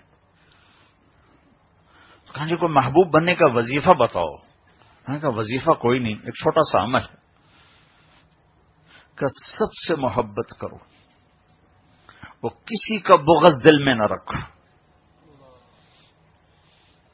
اور کسی کی کمی پر اسے حقیر نہ جانو. لوگ تم سے محبت کریں چونکہ ہر ایکشن کا ری ایکشن اس کائنات کا لازمی قانون ہے. صرف میں نے یہ جو ہاتھ ہلایا ہے اس پر کتنی ہوا ریئیکٹ ہو کر میری طرف آئی ہے، جو ادھر گئی ہے کچھ ادھر آئی. ہر ایکشن کا ری ایکشن لازمی ہے. اگر میں لوگوں کو حقیر سمجھوں گا تو محبت کی توقع چھوڑ دوں. قدم قدم پہ بیوی مجھے ٹوکے پھر کہے میرا خاوند مجھ سے محبت کرے. میں قدم قدم پہ بیوی کو ٹوکوں پھر میں کہوں میری بیوی مجھ سے محبت کرے. ایسا نہیں ہو سکتا. جیسا ایکشن ہوتا ہے ویسا ری ایکشن ہوتا ہے. تو اللہ کے نبی نے 11 شادیاں کی. کوئی عورتوں کا شوق لگ گیا تھا. عورتوں کا شوق ہوتا ہے تو 25 سال کا نوجوان 40 سال کی عورت سے شادی کیوں کرتا؟ اور وہ عورت جس کے 2 شادیاں پہلے ہو چکی ہیں اور ہر ایک سے اولاد ہے، ہر ایک سے اولاد ہے. اب 25 سال 40 سال 15 برس کا فرق، اور پوری بھرپور جوانی 50 سال کی عمر تک جو ہوتی ہے ایک عورت کے ساتھ گزارتی. اور 50 سال کے بعد شادیاں شروع کی تو اکٹھی 10 کر دی. 13 برس کے اندر 10 شادیاں. یہ سب حکمت تھی. اپنا سلوک دکھانا تھا، اپنا رویہ دکھانا تھا کہ گھر والوں کے ساتھ کیسے زندگی گزاری جاتی ہے. یہ رویہ دکھانا تھا. آپ کی عادت مبارک تھی اثر کے، چونکہ آپ کے 9 گھر موجود تھے، 2 تو فوت ہو گئی، آپ کے 9 موجود تھے تو آپ عصر کی نماز پڑھ کے روزانہ ہر بیوی کے پاس جاتے تھے. عصر کے بعد سب سے ملتے تھے. پھر جس گھر میں ہوتے تھے اس میں آ جاتے، اور مغرب کی نماز پڑھتی ساری بیویوں کو اس گھر میں بلاتے تھے جس میں ہوتے تھے. سب سے پہلے فردن ان کے پاس ملاقات کرنا حال، پھر سب کو جمع کر کے ان سے اجتماعی طور پر حال لینا، پھر ان کو رخصت کرنا. گھر میں فاقہ ہے اور سب بیویاں خوش. کیوں خوش ہیں؟ زبان کا بول ٹھیک ہے، اخلاق اچھے ہیں. آپ نے فرمایا جو لوگ اپنی عورتوں پہ ہاتھ اٹھاتے یعنی مارتے ہیں، ان میں کوئی بھلائی نہیں جو عورتوں پہ ہاتھ اٹھاتی. اور آپ نے فرمایا جس عورت پر اس کا خامد ناراض ہو تو ساری رات اللہ کی رحمت سے وہ دور رہتی. ساری رات اللہ کی رحمت سے وہ دور رہتی. تو جان بہن کو انتہائی بیلنس کر کے میرے نبی نے چلایا ہے.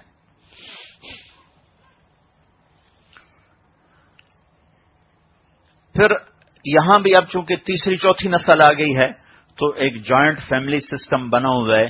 تو پیچھے ماں باپ ہوتے ہیں، آگے اولاد ہوتی ہے، اور بیچ میں میاں بیوی ہوتے ہیں. پیچھے ماں باپ کے اپنے تقاضے ہوتے ہیں، اولاد ہوتی ہے ان کے اپنے تقاضے ہوتے ہیں، میاں بیوی کے آپس کے اپنے تقاضے ہوتے ہیں. ان سب میں اگر ہم اللہ اس کے رسول کی ترتیب پر چلیں گے تو آپ بڑی خوشی کی زندگی گزار سکتے ہیں. میرے ماں باپ کا میرے اوپر پورا حق ہے، میری بیوی پر کوئی نہیں ہے. ماں باپ کی خدمت میرے ذمہ ہے، میری بیوی کے ذمہ نہیں ہے. لیکن ماں باپ کی مداخلت اتنی ہو جاتی ہے کہ گھر ٹوٹ جاتے ہیں، طلاقیں ہو جاتی.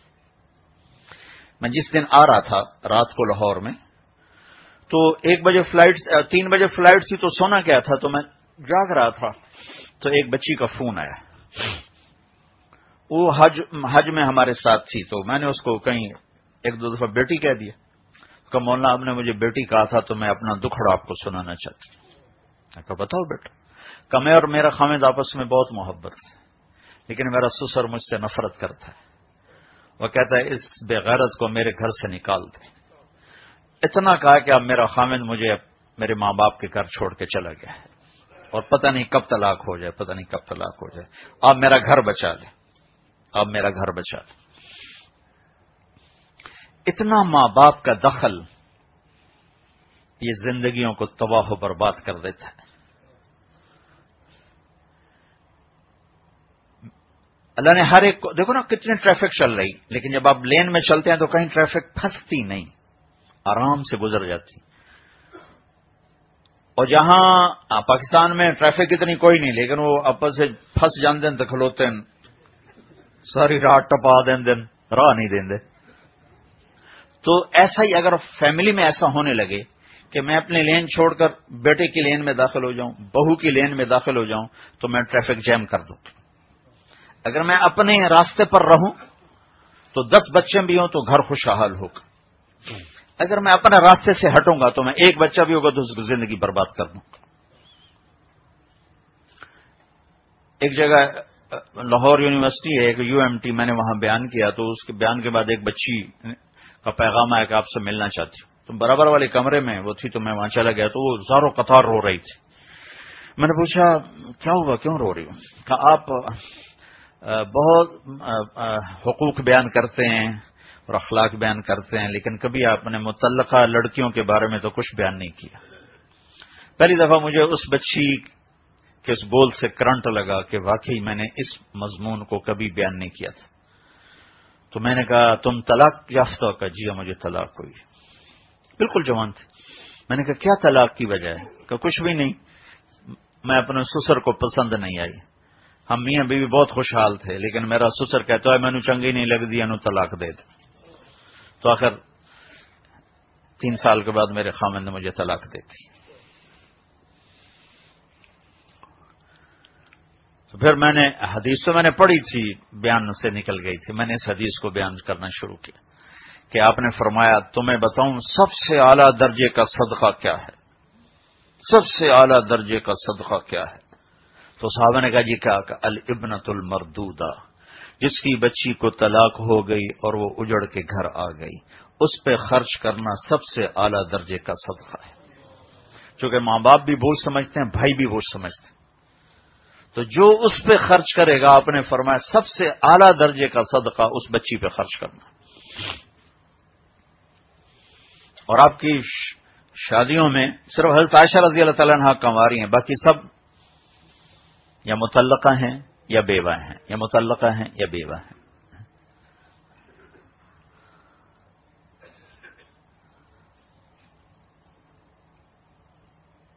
تو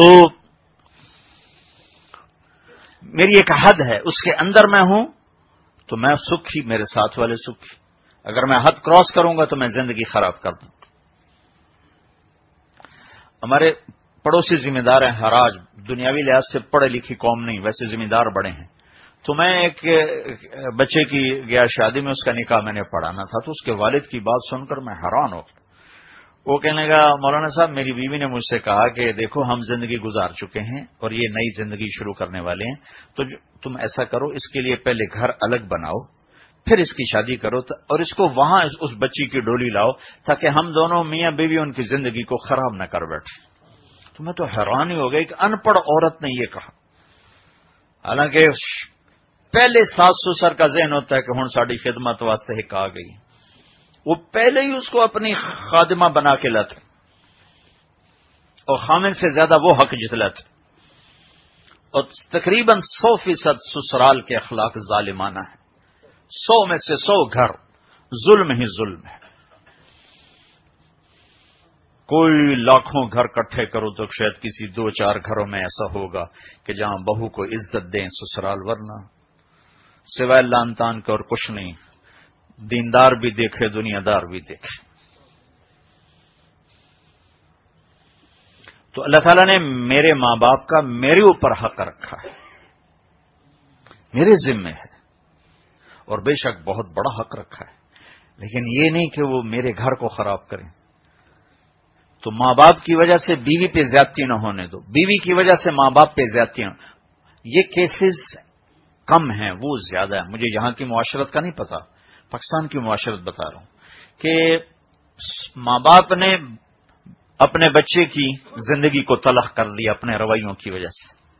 کہیں کہیں ایسا ہوتا ہے کہ آنے والی لڑکی کی وجہ سے ماں باپ متاثر ہوتے ہیں، لیکن یہ کیسز بہت تھوڑے ہیں.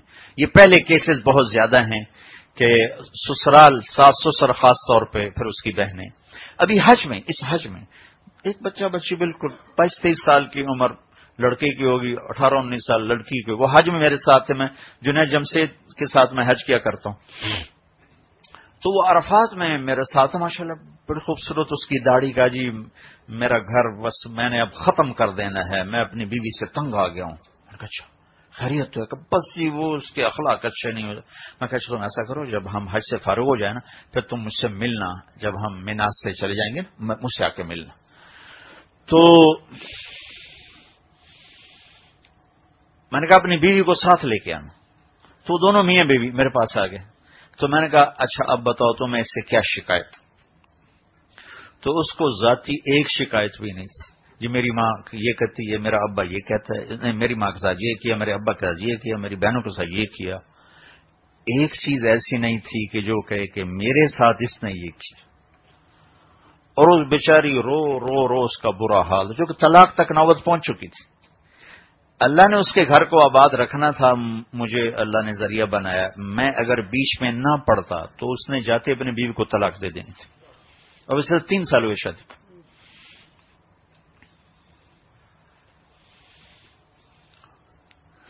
ایک سال تک بچہ نہیں ہوا تو ساس نے قیامت قائم کر دی کہ کیسی منحوس آئی ہے، کیسی منحوس آئی ہے، کیسی منحوس آئی ہے. سال کے بعد جب ٹیسٹ ہوئے تو پتا چلا فالٹ تو بیٹے کا ہے. تو پھر وہ کیسٹ بدل گئی. اللہ کی تقدیر ہے، راضی رہنا چاہیے. اللہ کی تقدیر ہے، راضی رہنا چاہیے. پہلے اللہ کی تقدیر نہیں تھی، اب اللہ کی، چونکہ بیٹے پہ آ گئی نا بات. اب تو میڈیکلی پروو ہو گیا کہ بھائی فالٹ بچے میں ہے، بچی میں کوئی فالٹ نہیں ہے. تو اب اللہ کی تقدیر ہے، بھائی راضی رہنا چاہیے، اللہ کی تقدیر ہے.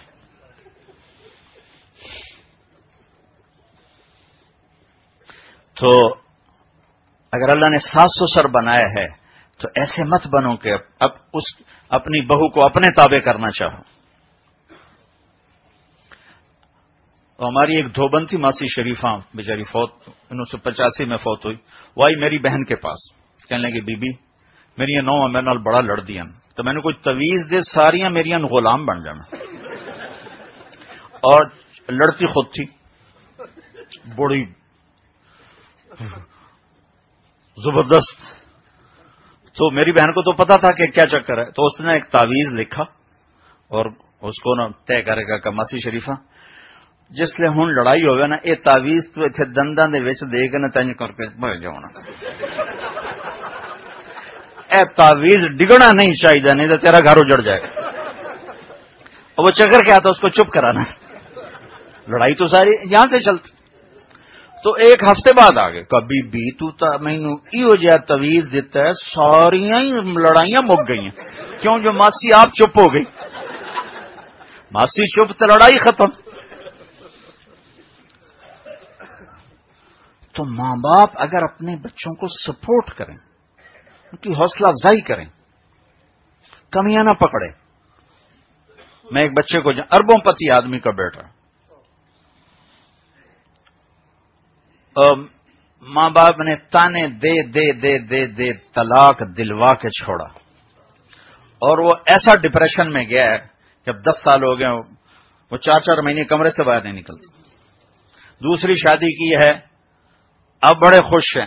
میں جب ملتا ہوں، یہ میری بہو نے تو میری بیٹیوں کی یاد بھلا دی. تو مجھے بڑا رونا آتا اندر اندر کہ تم نے بیٹے کو نہ دیکھا، اپنے آپ کو دیکھا. بیٹے کو تو برباد کر کے رکھ دیا. تو میں نے اس سے پوچھا تو نے طلاق کیوں دی؟ کہا جی ماں باپ کے تانے سن سن. وہ پہلے تھا بہت غلط لائف تھی. تو اس کے باپ نے مجھے خود کہا کہ جی میرے بیٹے کو کچھ ملو، اللہ کرے کچھ اس کو اللہ ہدایت دیتے. تو ہم اسے ملتے رہے، اللہ کے فضل سے وہ 3 چلے کے لیے نکل گیا. پھر اللہ نے اس کی زندگی کو بہت خوبصورت بنا دیا، پھر شادی ہو گئی. تو اب میں نے کہا جی کیوں طلاق دی؟ کہا مولانا جب میں جب ساری رات باہر رہتا تھا تو کبھی میرے ماں باپ نے مجھ سے نہیں پوچھا تھا کدھر ہو کیسے ہو. جب شادی ہوئی تو اب روزانہ ساڑھے کول تو بیٹھ دے نہیں، بیوی دی کچھ چی بڑھیا رہ جاندے. ساڑھے کول تو بیٹھ دے نہیں، بیوی دی کچھ چی بڑھیا رہ جاندے. ہمارا تو حال ہی نہیں پوچھتا، کمرے سے نکلتا ہی نہیں. کہ بس یہ مسلسل ایک سال سن سن سن، میں نے کہا لو جی اے کاغذ دے دو. ایسے بھرے پڑے ہیں ہر گھر کے میں افسانے. تو زندگی کو مکمل بنانے کے لیے ایک سرا اللہ سے جوڑنا ہے، اس میں عبادت، نماز، روزہ، حج، زکات. ایک سرا بندوں سے جوڑنا ہے جس میں اخلاق ہے، جس میں رویے ہیں، اور ان سب کا خلاصہ یہ زبان کا میٹھا بول. میرا دل بالکل صاف ہے. دل کون دیکھتا ہے؟ ہر کوئی زبان کو دیکھتا ہے، بول کو دیکھتا ہے. اور کئیوں کو شیطان نہیں ہوں پٹی پڑائی. میں تو جی منہ تے آنکھ دینا میں منافق کوئی نہیں ہے بے وقوف آدمی، یعنی اپنی حماقت کو اپنی صفت بتا رہا ہے. کسی کی کمی اس کے منہ پہ کہنا یہ کوئی انسانیت تو شیطانیت ہے. کسی کو کمی سے نکالنے کا راستہ تانا نہیں ہے. تانا دینے سے تو اور آدمی برباد ہو جاتا.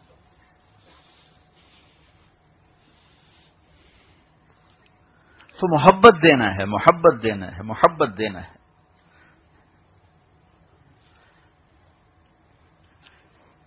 بے شک ماں باپ کا حق میرے نبی نے بتایا، لیکن اولاد پہ بتایا، بہو پہ نہیں بتایا، اولاد پہ بتایا میرے اوپر. خود میرے نبی نے فرمایا کاش میرے ماں باپ زندہ ہوتے، یا کم از کم میری ماں ہوتی، اور میں عشاء کی نماز کے مصلی پہ ہوتا، سورۃ فاتحہ پڑھ رہا ہوتا، اور ادھر سے میری ماں کہتی محمد، تو میں ماں کے لیے نماز توڑ دیتا. بتایا ہے.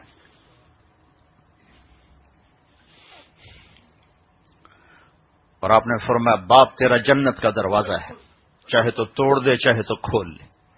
خدمت کرے گا تو کھل جائے گا، ناراض کرے گا تو ٹوٹ جائے گا. ایک صحابی حضرت علقمہ، ان کی بیوی نے پیغام بھیجا کہ یا رسول اللہ، علقمہ موت کے کنارے ہیں، کلمہ نہیں پڑا جا رہا. تو آپ تیزی سے آئے اور ان کو کہا بیٹا کہو لا الہ الا اللہ. کہلوانے والا نبی اور کہنے والا صحابی. آپ کا کہو لا الہ الا اللہ، کا یہ نہیں کہا جا رہا، زبان پہ نہیں آ رہا. باتیں دوسری کر رہے ہیں، کلمہ نہیں زبان پہ آ رہا. تو آپ نے کہا اس کے ماں باپ میں کوئی ہے کہ جی ماں ہے. آپ نے پوچھا ناراض ہے؟ کہا جی ناراض ہے. تو آپ نے فوراً ان کی ماں کو بلوایا اور کہا کہ تمہیں علقمہ سے کیا شکایت؟ کہا جی اور تو کوئی نہیں، بہت نیک ہے، میرے ساتھ بدتمیز ہو کے بولتا، بس یہ شکایت، سخت بولتا ہے میرے ساتھ. تو آپ نے کہا اسے معاف کر. کہا میرا جی نہیں چاہتا. کہ اگر میں اسے آگ لگاؤں پھر سفارش کرو گی؟ کہا پھر تو کروں گی. کہ اگر تو نے معاف نہ کیا تو اللہ ہی سے جلا دے گا آگ میں. کہنے اچھا میں معاف کرتی ہوں. جب انہوں نے کہا میں معاف کرتی ہوں، آپ نے کہا بیٹا کہو لا الہ الا اللہ. تو اس نے کلمہ پڑھا اور جان نکل گئی. پھر آپ نے ان کا جنازہ خود پڑھایا اور ان کے دفن ہونے میں بھی آپ شریک ہوئے. پھر آپ نے سب سے کہا کہ دیکھو جس نے ماں باپ کو تنگ کیا اس پہ اللہ کی لعنت، فرشتوں کی لعنت، زمین آسمان کی لعنت. تو یہ سارے حقوق اولاد کے لیے آ رہے ہیں، بہو کے لیے نہیں، اولاد کے لیے آ رہے ہیں. تو ہم اس کو مکس کر دیتے ہیں. اور پھر جو کہ یہاں تھوڑا سا آزادی کا ماحول ہے، اب تو پاکستان کا بھی یہی حال ہے، ایک دوسرے کی برداشت نہیں ہے تو جلدی طلاقیں، جلدی طلاقیں، جلدی طلاقیں. گھر ٹوٹ رہے ہیں. پہلا ماں باپ نے سکھانا ہوتا ہے بیٹے کو کہ بیٹا تم کسی کی جب بیٹی لاؤ گے تو تم نے زندگی کیسے گزارنی، وہ نہیں سکھاتے. بیٹی والوں نے سکھانا ہوتا ہے بیٹی جب تم نے کسی کے گھر جانا ہے تو زندگی کیسے گزارنی، وہ نہیں سکھاتے. تو وہ دونوں بالکل اناڑی ہوتے ہیں زندگی شروع کرنے سے پہلے. وہ ڈاکٹر بن گیا ہے، وہ اس کو جاب لگ گئی ہے، اس کو دکان مل گئی ہے، وہ جوان ہو گئی، اس نے BA کر لیا ہے، MA کر لیا، جو بھی کر لیا ہے. لیکن نہ اس نے نہ اس نے یہ سیکھا نہیں کہ ساتھ چلنا کیسے، کیونکہ یہ چیز تو اس علم سے نہیں ملتی، تو نبی کے علم سے ملتی ہے یہ چیز. ہمارے نبی پاک صلی اللہ علیہ وسلم کی عادت تھی جب آپ لیٹ آتے تھے گھر میں تو آپ بڑے آہستہ سے اندر آتے کہ کسی کی آنکھ نہ کھلے، اور آپ اتنی آواز میں السلام علیکم کہتے تھے کہ جاگنے والا سن لے اور سوئے ہوئے کی آنکھ نہ کھلے. اتنا خیال. جب آپ تہجد میں اٹھتے تھے تو اتنے آہستہ سے اٹھتے تھے کہ عائشہ کی آنکھ نہ کھلے یا جس بیوی کے گھر میں اس کی آنکھ نہ کھلے. اور پھر آپ نے فرمایا تم میں اگر کوئی، وہ زمانہ تھا نا جب اطلاع نہیں تھی، جب تم میں کوئی گھر واپس آئے اور اسے شام ہو جائے تو گھر نہ جائے، باہر ہی کہیں سو جائے، صبح گھر جائے تاکہ گھر والوں کو تکلیف نہ ہو. سبحان، کیا خوبصورت زندگی بتائی ہے میرے محبوب نے. پھر اگلا سٹیپ اولاد کا ہے، تو اولاد کے لیے ٹائم نکالنا، ان کے ساتھ دوستی لگانا، ان کو محبت دینا. اس سے جو نتیجہ آئے گا وہ سختی سے نہیں آئے گا، شدت سے نہیں آئے گا. حسن حسین کے ساتھ آپ نے اس طرح زندگی گزاری جیسے ایک باپ بچوں کے ساتھ گزارتا ہے، حالانکہ آپ کا مقام کیا ہے. اب حضرت حسن حسین کو ایسے یوں زبان دکھا دکھا کے نا ان سے کھیلتے تھے، یوں کیا کرتے تھے. تو وہ چھوٹے تھے تو وہ آپ کی زبان، جتنی زبان میں سرخی ہوتی وہ صحت کی علامت ہوتی، کوئی طے نہیں تھی. تو وہ سرخ زبان دے کر وہ سمجھتے کوئی کھانے کیجیے تو وہ یوں جھپٹا مارنے کی کوشش کرتے تھے، جھپٹا مارنے کی کوشش کرتے تھے کہ دو جہان کا سردار بچوں کے ساتھ کیسے زندگی گزار. کبھی آپ نماز پڑھا رہے ہوتے تھے تو آپ رکوع میں جاتے تو حسن بھاگے بھاگے آتے اور یوں ٹانگوں میں سے گزر کے ادھر سے نکل جاتے تھے. تو آپ نماز کے بعد 2 تھپڑ مارتے کہ بدتمیز نماز خراب کرتا ہے اپنے نانے کی. اور کئی دفعہ ایسا ہوا کہ آپ سجدے میں گئے اور آ کے کمر پہ بیٹھ گئے اور آپ سجدہ لمبا کر دیتے تھے، جب تک وہ اترتے نہیں تھے کمر سے آپ سجدے سے سر نہیں اٹھاتے تھے. ایک باپ بن کے دکھایا کہ زندگی کیسے گزارنی، اور دونوں کو ہاتھوں پہ اٹھاتے تھے اور کندھوں پر بٹھاتے تھے، یہاں بٹھاتے تھے یہاں. عربوں میں عیب تھا بچے کو اٹھانا، عیب تھا بچے کو اٹھانا. آپ نے اس کی ایسی نفی فرمائی کہ صرف یہاں نہیں اٹھایا، کندھوں پہ بٹھایا، کندھوں پر. ایک بدو نے دیکھا، کہا واہ واہ بڑی اعلیٰ سواری ہے. تو آپ نے فرمایا سوار بھی تو بڑے اعلیٰ ہیں. تو کہنے لگا یا رسول اللہ آپ کو ان سے بڑی محبت ہے؟ کہا ہاں مجھے ان سے بڑی محبت ہے، اور اللہ بھی ان سے محبت کرتا ہے، اور جو ان سے محبت کریں گے اللہ ان سے بھی محبت کرے گا. اور آپ نے دعا کی اللہ میں ان سے پیار کرتا ہوں تو بھی ان سے پیار فرما. اور ایک جگہ کہا یا اللہ جو ان سے بغض رکھے تو ان سے بغض رکھ، جو ان سے پیار کرے تو ان سے پیار کر. حسن حسین کی کشتی کرواتے تھے، چھوٹے بچے کشتی کرواتے. ایک دفعہ دونوں کی کشتی کروا رہے تھے، حسین کو شاباش دیے جا رہے تھے، حسن کو نہیں. شاباش شاباش. تو ماں نے کہا، حضرت فاطمہ نے کہا یا رسول اللہ حسین کو شاباش دیے جا رہے ہیں، حسن کو نہیں دے رہے. تو آپ نے کہا یہ جبریل میرے پاس کھڑا ہوا حسین کو شاباش دے رہا ہے، میں بھی اسی کے ساتھ اسی کی شاباش.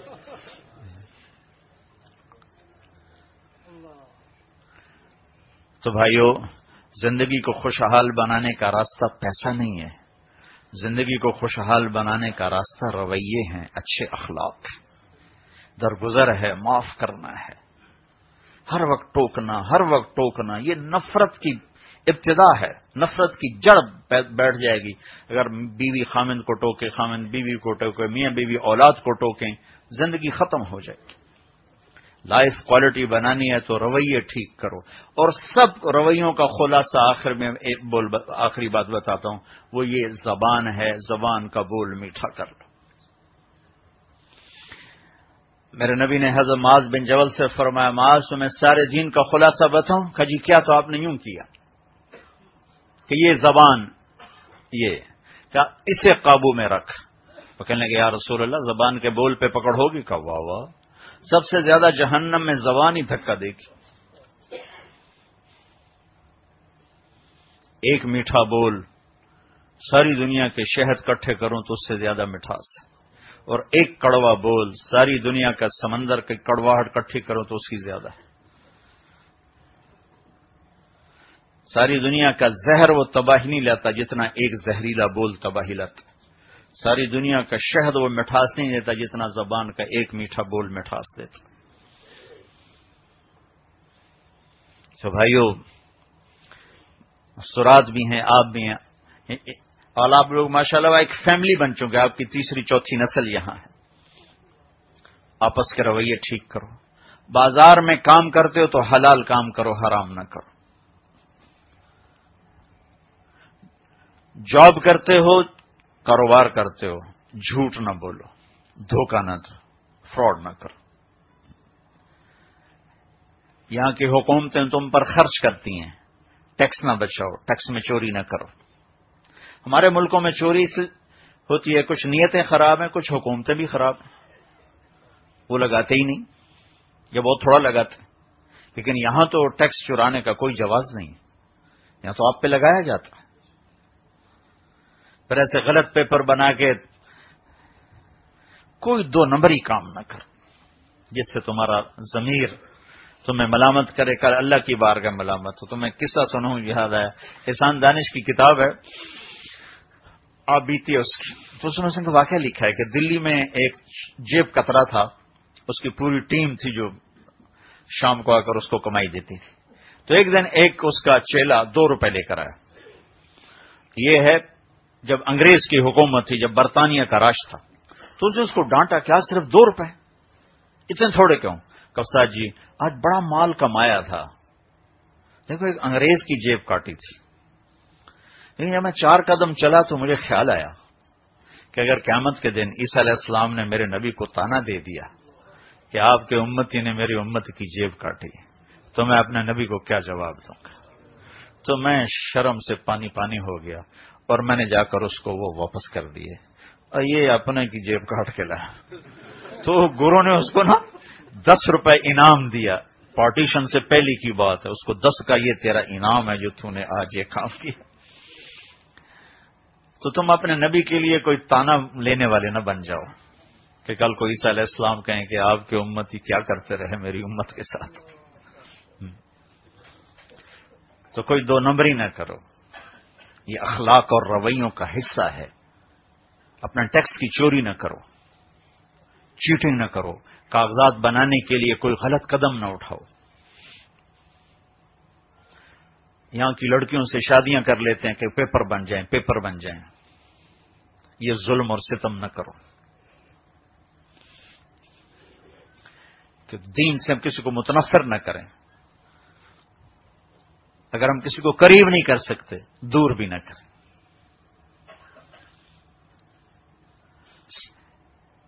بازار کا دین سچائی ہے، معاملات کا دین سچائی ہے. تم سچ کے پیچھے چلو، اللہ تمہیں وہاں سے دے گا جہاں سے وہم و گمان بھی نہیں. جھوٹ کے پیچھے نہ چلو، سچ کے پیچھے چلو.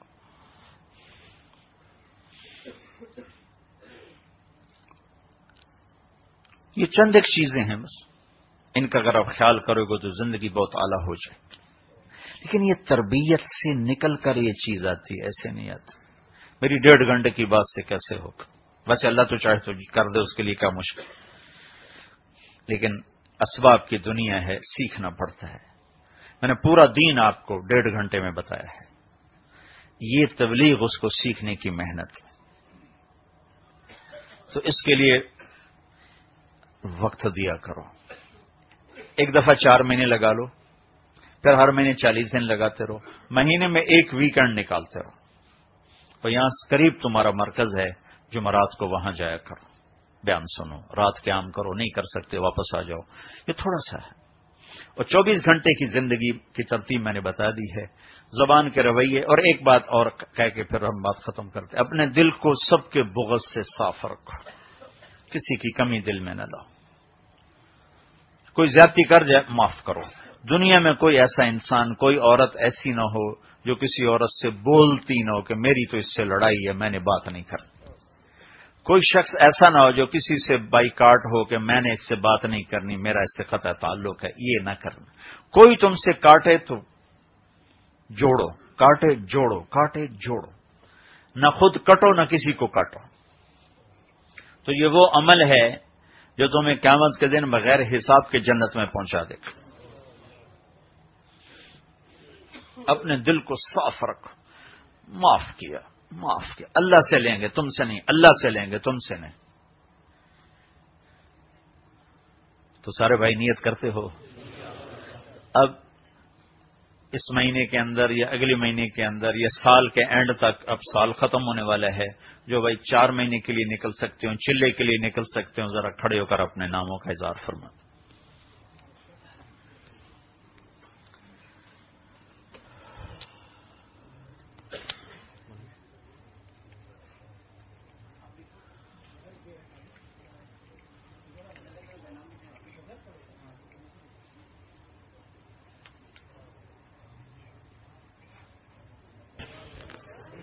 بیٹھا بھی دعا کر لیتے ہیں، ابھی انشاءاللہ دعا ہو جائے گی. جاؤ نہیں مستورات بھی بیٹھے رہے، آپ بھی بیٹھے رہیں، بس ابھی انشاءاللہ 2-4 منٹ تشکیل کر کے پھر دعا کرتے ہیں. ارے ارادے کر لو نا بھائی. آخری ایک مطالبہ ہے، اس کے بعد انشاءاللہ دعا کرتے ہیں. وہ یہ ہے میرے بھائیوں بہنوں، مستورات بھی ہیں، آپ بھی کا خاصا مجمع ہے لندن کا. انسان زندگی بھر خطائیں کرتا ہے، ہوتی رہتی ہیں، جوانی میں بھی بڑھاپے میں بھی. کچھ جان بوجھ کے کرتا ہے، کچھ خطا سے ہو جاتی ہیں، غلطی سے ہو جاتی ہیں. تو اس لیے چونکہ اللہ کو پتا تھا میرا یہ بندہ اس کمی کا شکار ہے، تو اللہ نے توبہ کا دروازہ بہت بڑا کر دیا. نہ اس کی کوئی لمٹ رکھی، نہ کوئی تعداد رکھی، نہ کوئی عمر کی قید ہے اور نہ کوئی ٹائم کی قید ہے اور نہ کوئی عدد کی قید ہے کہ 100 دفعہ کے بعد میں توبہ قبول نہیں کروں گا یا 40 سال کے بعد میں توبہ قبول نہیں کروں گا. باب التوبۃ مفتوح ما لم یغرغر، جب تک سانس اکھڑتا نہیں، موت پر سانس اکھڑتا ہے، اس وقت تک میرے بندے میں تیری توبہ کا انتظار کر رہا. ایک تو یہ بات ہوگی. دوسری بات ہے ان استقالنی عقلت له، جتنی دفعہ تو توبہ توڑ کے آئے گا دوبارہ معافی مانگنے، میں اتنی ہی خوشی سے معاف کروں گا جتنا پہلی دفعہ خوشی سے معاف کیا تھا، ذرا بوجھ نہیں ہوگا. اور عقلت له کی میں ایک تعبیر کیا کرتا ہوں کہ یہ تار ہے نا، یہ راڈ ہے کوئی، یہ ٹوٹ جائے نا تو اس کو جہاں سے ہم جوڑیں گے نا جوڑ نظر آئے گا. کپڑا پھٹ جائے تو اس کو رفو بھی کریں تو غور سے دیکھیں تو نشان نظر آتا ہے، یہاں سے رفو ہوا ہے، نشان باقی ہوتا ہے. تو عقلت له میں اشارہ ہے کہ تم میرے بندے میری بندی جتنی دفعہ اپنی توبہ کا برتن توڑ کے لاؤ گے نا، کوئی اللہ میں معافی مانگتا ہوں اسے دوبارہ جوڑ دے، تو میں وہ برتن 100 دفعہ ٹوٹا ہو یا وہ 1000 دفعہ ہو یا 1,00,000 دفعہ ہو، تو جب بھی تو آئے گا نا تو میں اس کو اس طرح اپنی رحمت سے جوڑوں گا، پینٹ کروں گا کہ وہ ٹوٹا ہوا نظر ہی نہیں آئے گا. ہر دفعہ نیا کر کے واپس کروں گا، ہر دفعہ نیا کر کے واپس کروں گا، اور ہر دفعہ تیرے آنے کی اتنی خوشی ہوگی جتنی پہلی دفعہ ہوئی تھی. قارون کا نام آپ نے سنا نا، قارون کا اللہ نے قرآن میں بھی نام ذکر کیا ہے. ان قارون کان من قوم موسیٰ، 2 رکوع اس کی کہانی کے سنائے ہیں. تو اس کا بڑا جرم تھا، اس نے موسیٰ علیہ السلام پہ برائی کی تہمت لگائی تھی. تو موسیٰ علیہ السلام کو جلال آ گیا تو اللہ تعالیٰ نے کہا موسیٰ زمین کو حکم دے، جو کہے گا کرے گی. تو موسیٰ علیہ السلام نے زمین سے کہا اس کو پکڑو، تو اس نے زمین نے اس کو کھینچا، تو اسے پتا چل گیا کہ میں گیا. تو موسیٰ علیہ السلام کی منت کرنے لگا مجھے معاف کر دو. موسیٰ علیہ السلام نے کہا اور پکڑو زمین سے، تو اور نیچے چلا گیا. وہ پھر کہنے لگا مجھے معاف کر دو، میں توبہ آئندہ نہیں کروں گا. موسیٰ علیہ السلام نے کہا اور پکڑو. وہ معافی مانگتا رہا، موسیٰ علیہ السلام نے معاف نہیں کیا. اللہ کی حکمت تھی. جب وہ زمین میں دھنس گیا تو اللہ تعالیٰ نے فرمایا موسیٰ یہ تیری منت کرتا رہا، تو نے معاف نہ کیا، اگر یہ ایک دفعہ مجھ سے معافی مانگتا میں معاف کر کے باہر نکال دیتا. قارون تو جو قارون کے لیے اتنا مہربان ہے تو ہم تو قارون کے برابر کے گناہگار نہیں ہیں. ہمارے گناہ تو اس سے بہت تھوڑے ہیں، لیکن گناہ پہ باقی رہنا یہ اللہ کو ناپسند ہے۔ تو آج بہت بڑا مجمع ہے مرد عورتوں کا، ہم اللہ سے نیا عہد کریں، اللہ تعالیٰ سے صلح کریں، اور آج ہم سارے توبہ کر کے یہاں سے اٹھیں۔ جو پچھلے ہم سے ہوئے ہیں قصور کہ یا اللہ میں توبہ کرتا ہوں، آئندہ نہیں کروں گا، صرف یہ نیت کرنے پر ہی، کوئی 15 برس کا ہے یا کوئی 85 برس کا ہے، وہ یا مسجد سے یوں نکلے گا کہ اس کے جسم پر ایک مچھر کے پر کے برابر بھی گناہ باقی نہیں ہوگا۔ مچھر کا پر بھی بڑا ہے، ایک ڈاٹ کے برابر بھی اس کے اوپر کوئی گناہ باقی نہیں رہے گا، اللہ یوں اس کو صاف کر کے بھیج دے۔ ایک لفظ پر ساری زندگی کے گناہ معاف ہو جاتے کہ اللہ میں، اور اللہ تعالیٰ پوچھتا بھی نہیں کچے ہو کہ پکے ہو، یہ بھی نہیں پوچھتا۔ یہ اس کی رحمت ہے، اس کا کرم ہے۔ شیطان نے کہا تیرے سارے بندے گمراہ کر کے ماروں گا، اللہ نے کہا جب تک معافی مانگتے رہیں گے میں بھی معاف کرتا رہوں گا، جا زور لگے۔ تو بعض اوقات شیطان یہ ڈال دیتا ہے کہ کیا فائدہ، ادھر توبہ کرتا ہوں ادھر توڑ دیتا ہوں، اس کا کیا فائدہ؟ نہیں، اس کا بہت فائدہ ہے، بہت فائدہ ہے۔ پچھلے تو معاف ہو گئے، اور پھر آئندہ اللہ کو رو کے دکھاؤ یا اللہ نہیں کروں گا، مہربانی کرتا۔ اور بیچ میں اگر موت نے لے لیا، ایک واقعہ یاد آ گیا، 3 سال پہلے میرا چلہ تھا سندھ میں، تو نواب شام پہنچا تو وہاں ایک وڈیرے کو لائے بیان میں، انتہائی غلط زندگی اس بندے کی، انتہائی غلط زندگی۔ وہ بیان میں مسلسل روتا رہا، اور جب میں نے یہ توبہ کروائی تو سب سے زیادہ زور سے اس نے کہا یا اللہ میری توبہ۔ وہ گھر واپس گیا تو اپنے نوکروں سے بھی کہنے لگا کہ میں نے آج توبہ کی، رات کو مر گیا، سیدھا گیا جنت میں، نہ پلے نماز ہے نہ روزہ، ظلم الگ، سندھ کے وڈیروں کے کتنے ظلم ہیں۔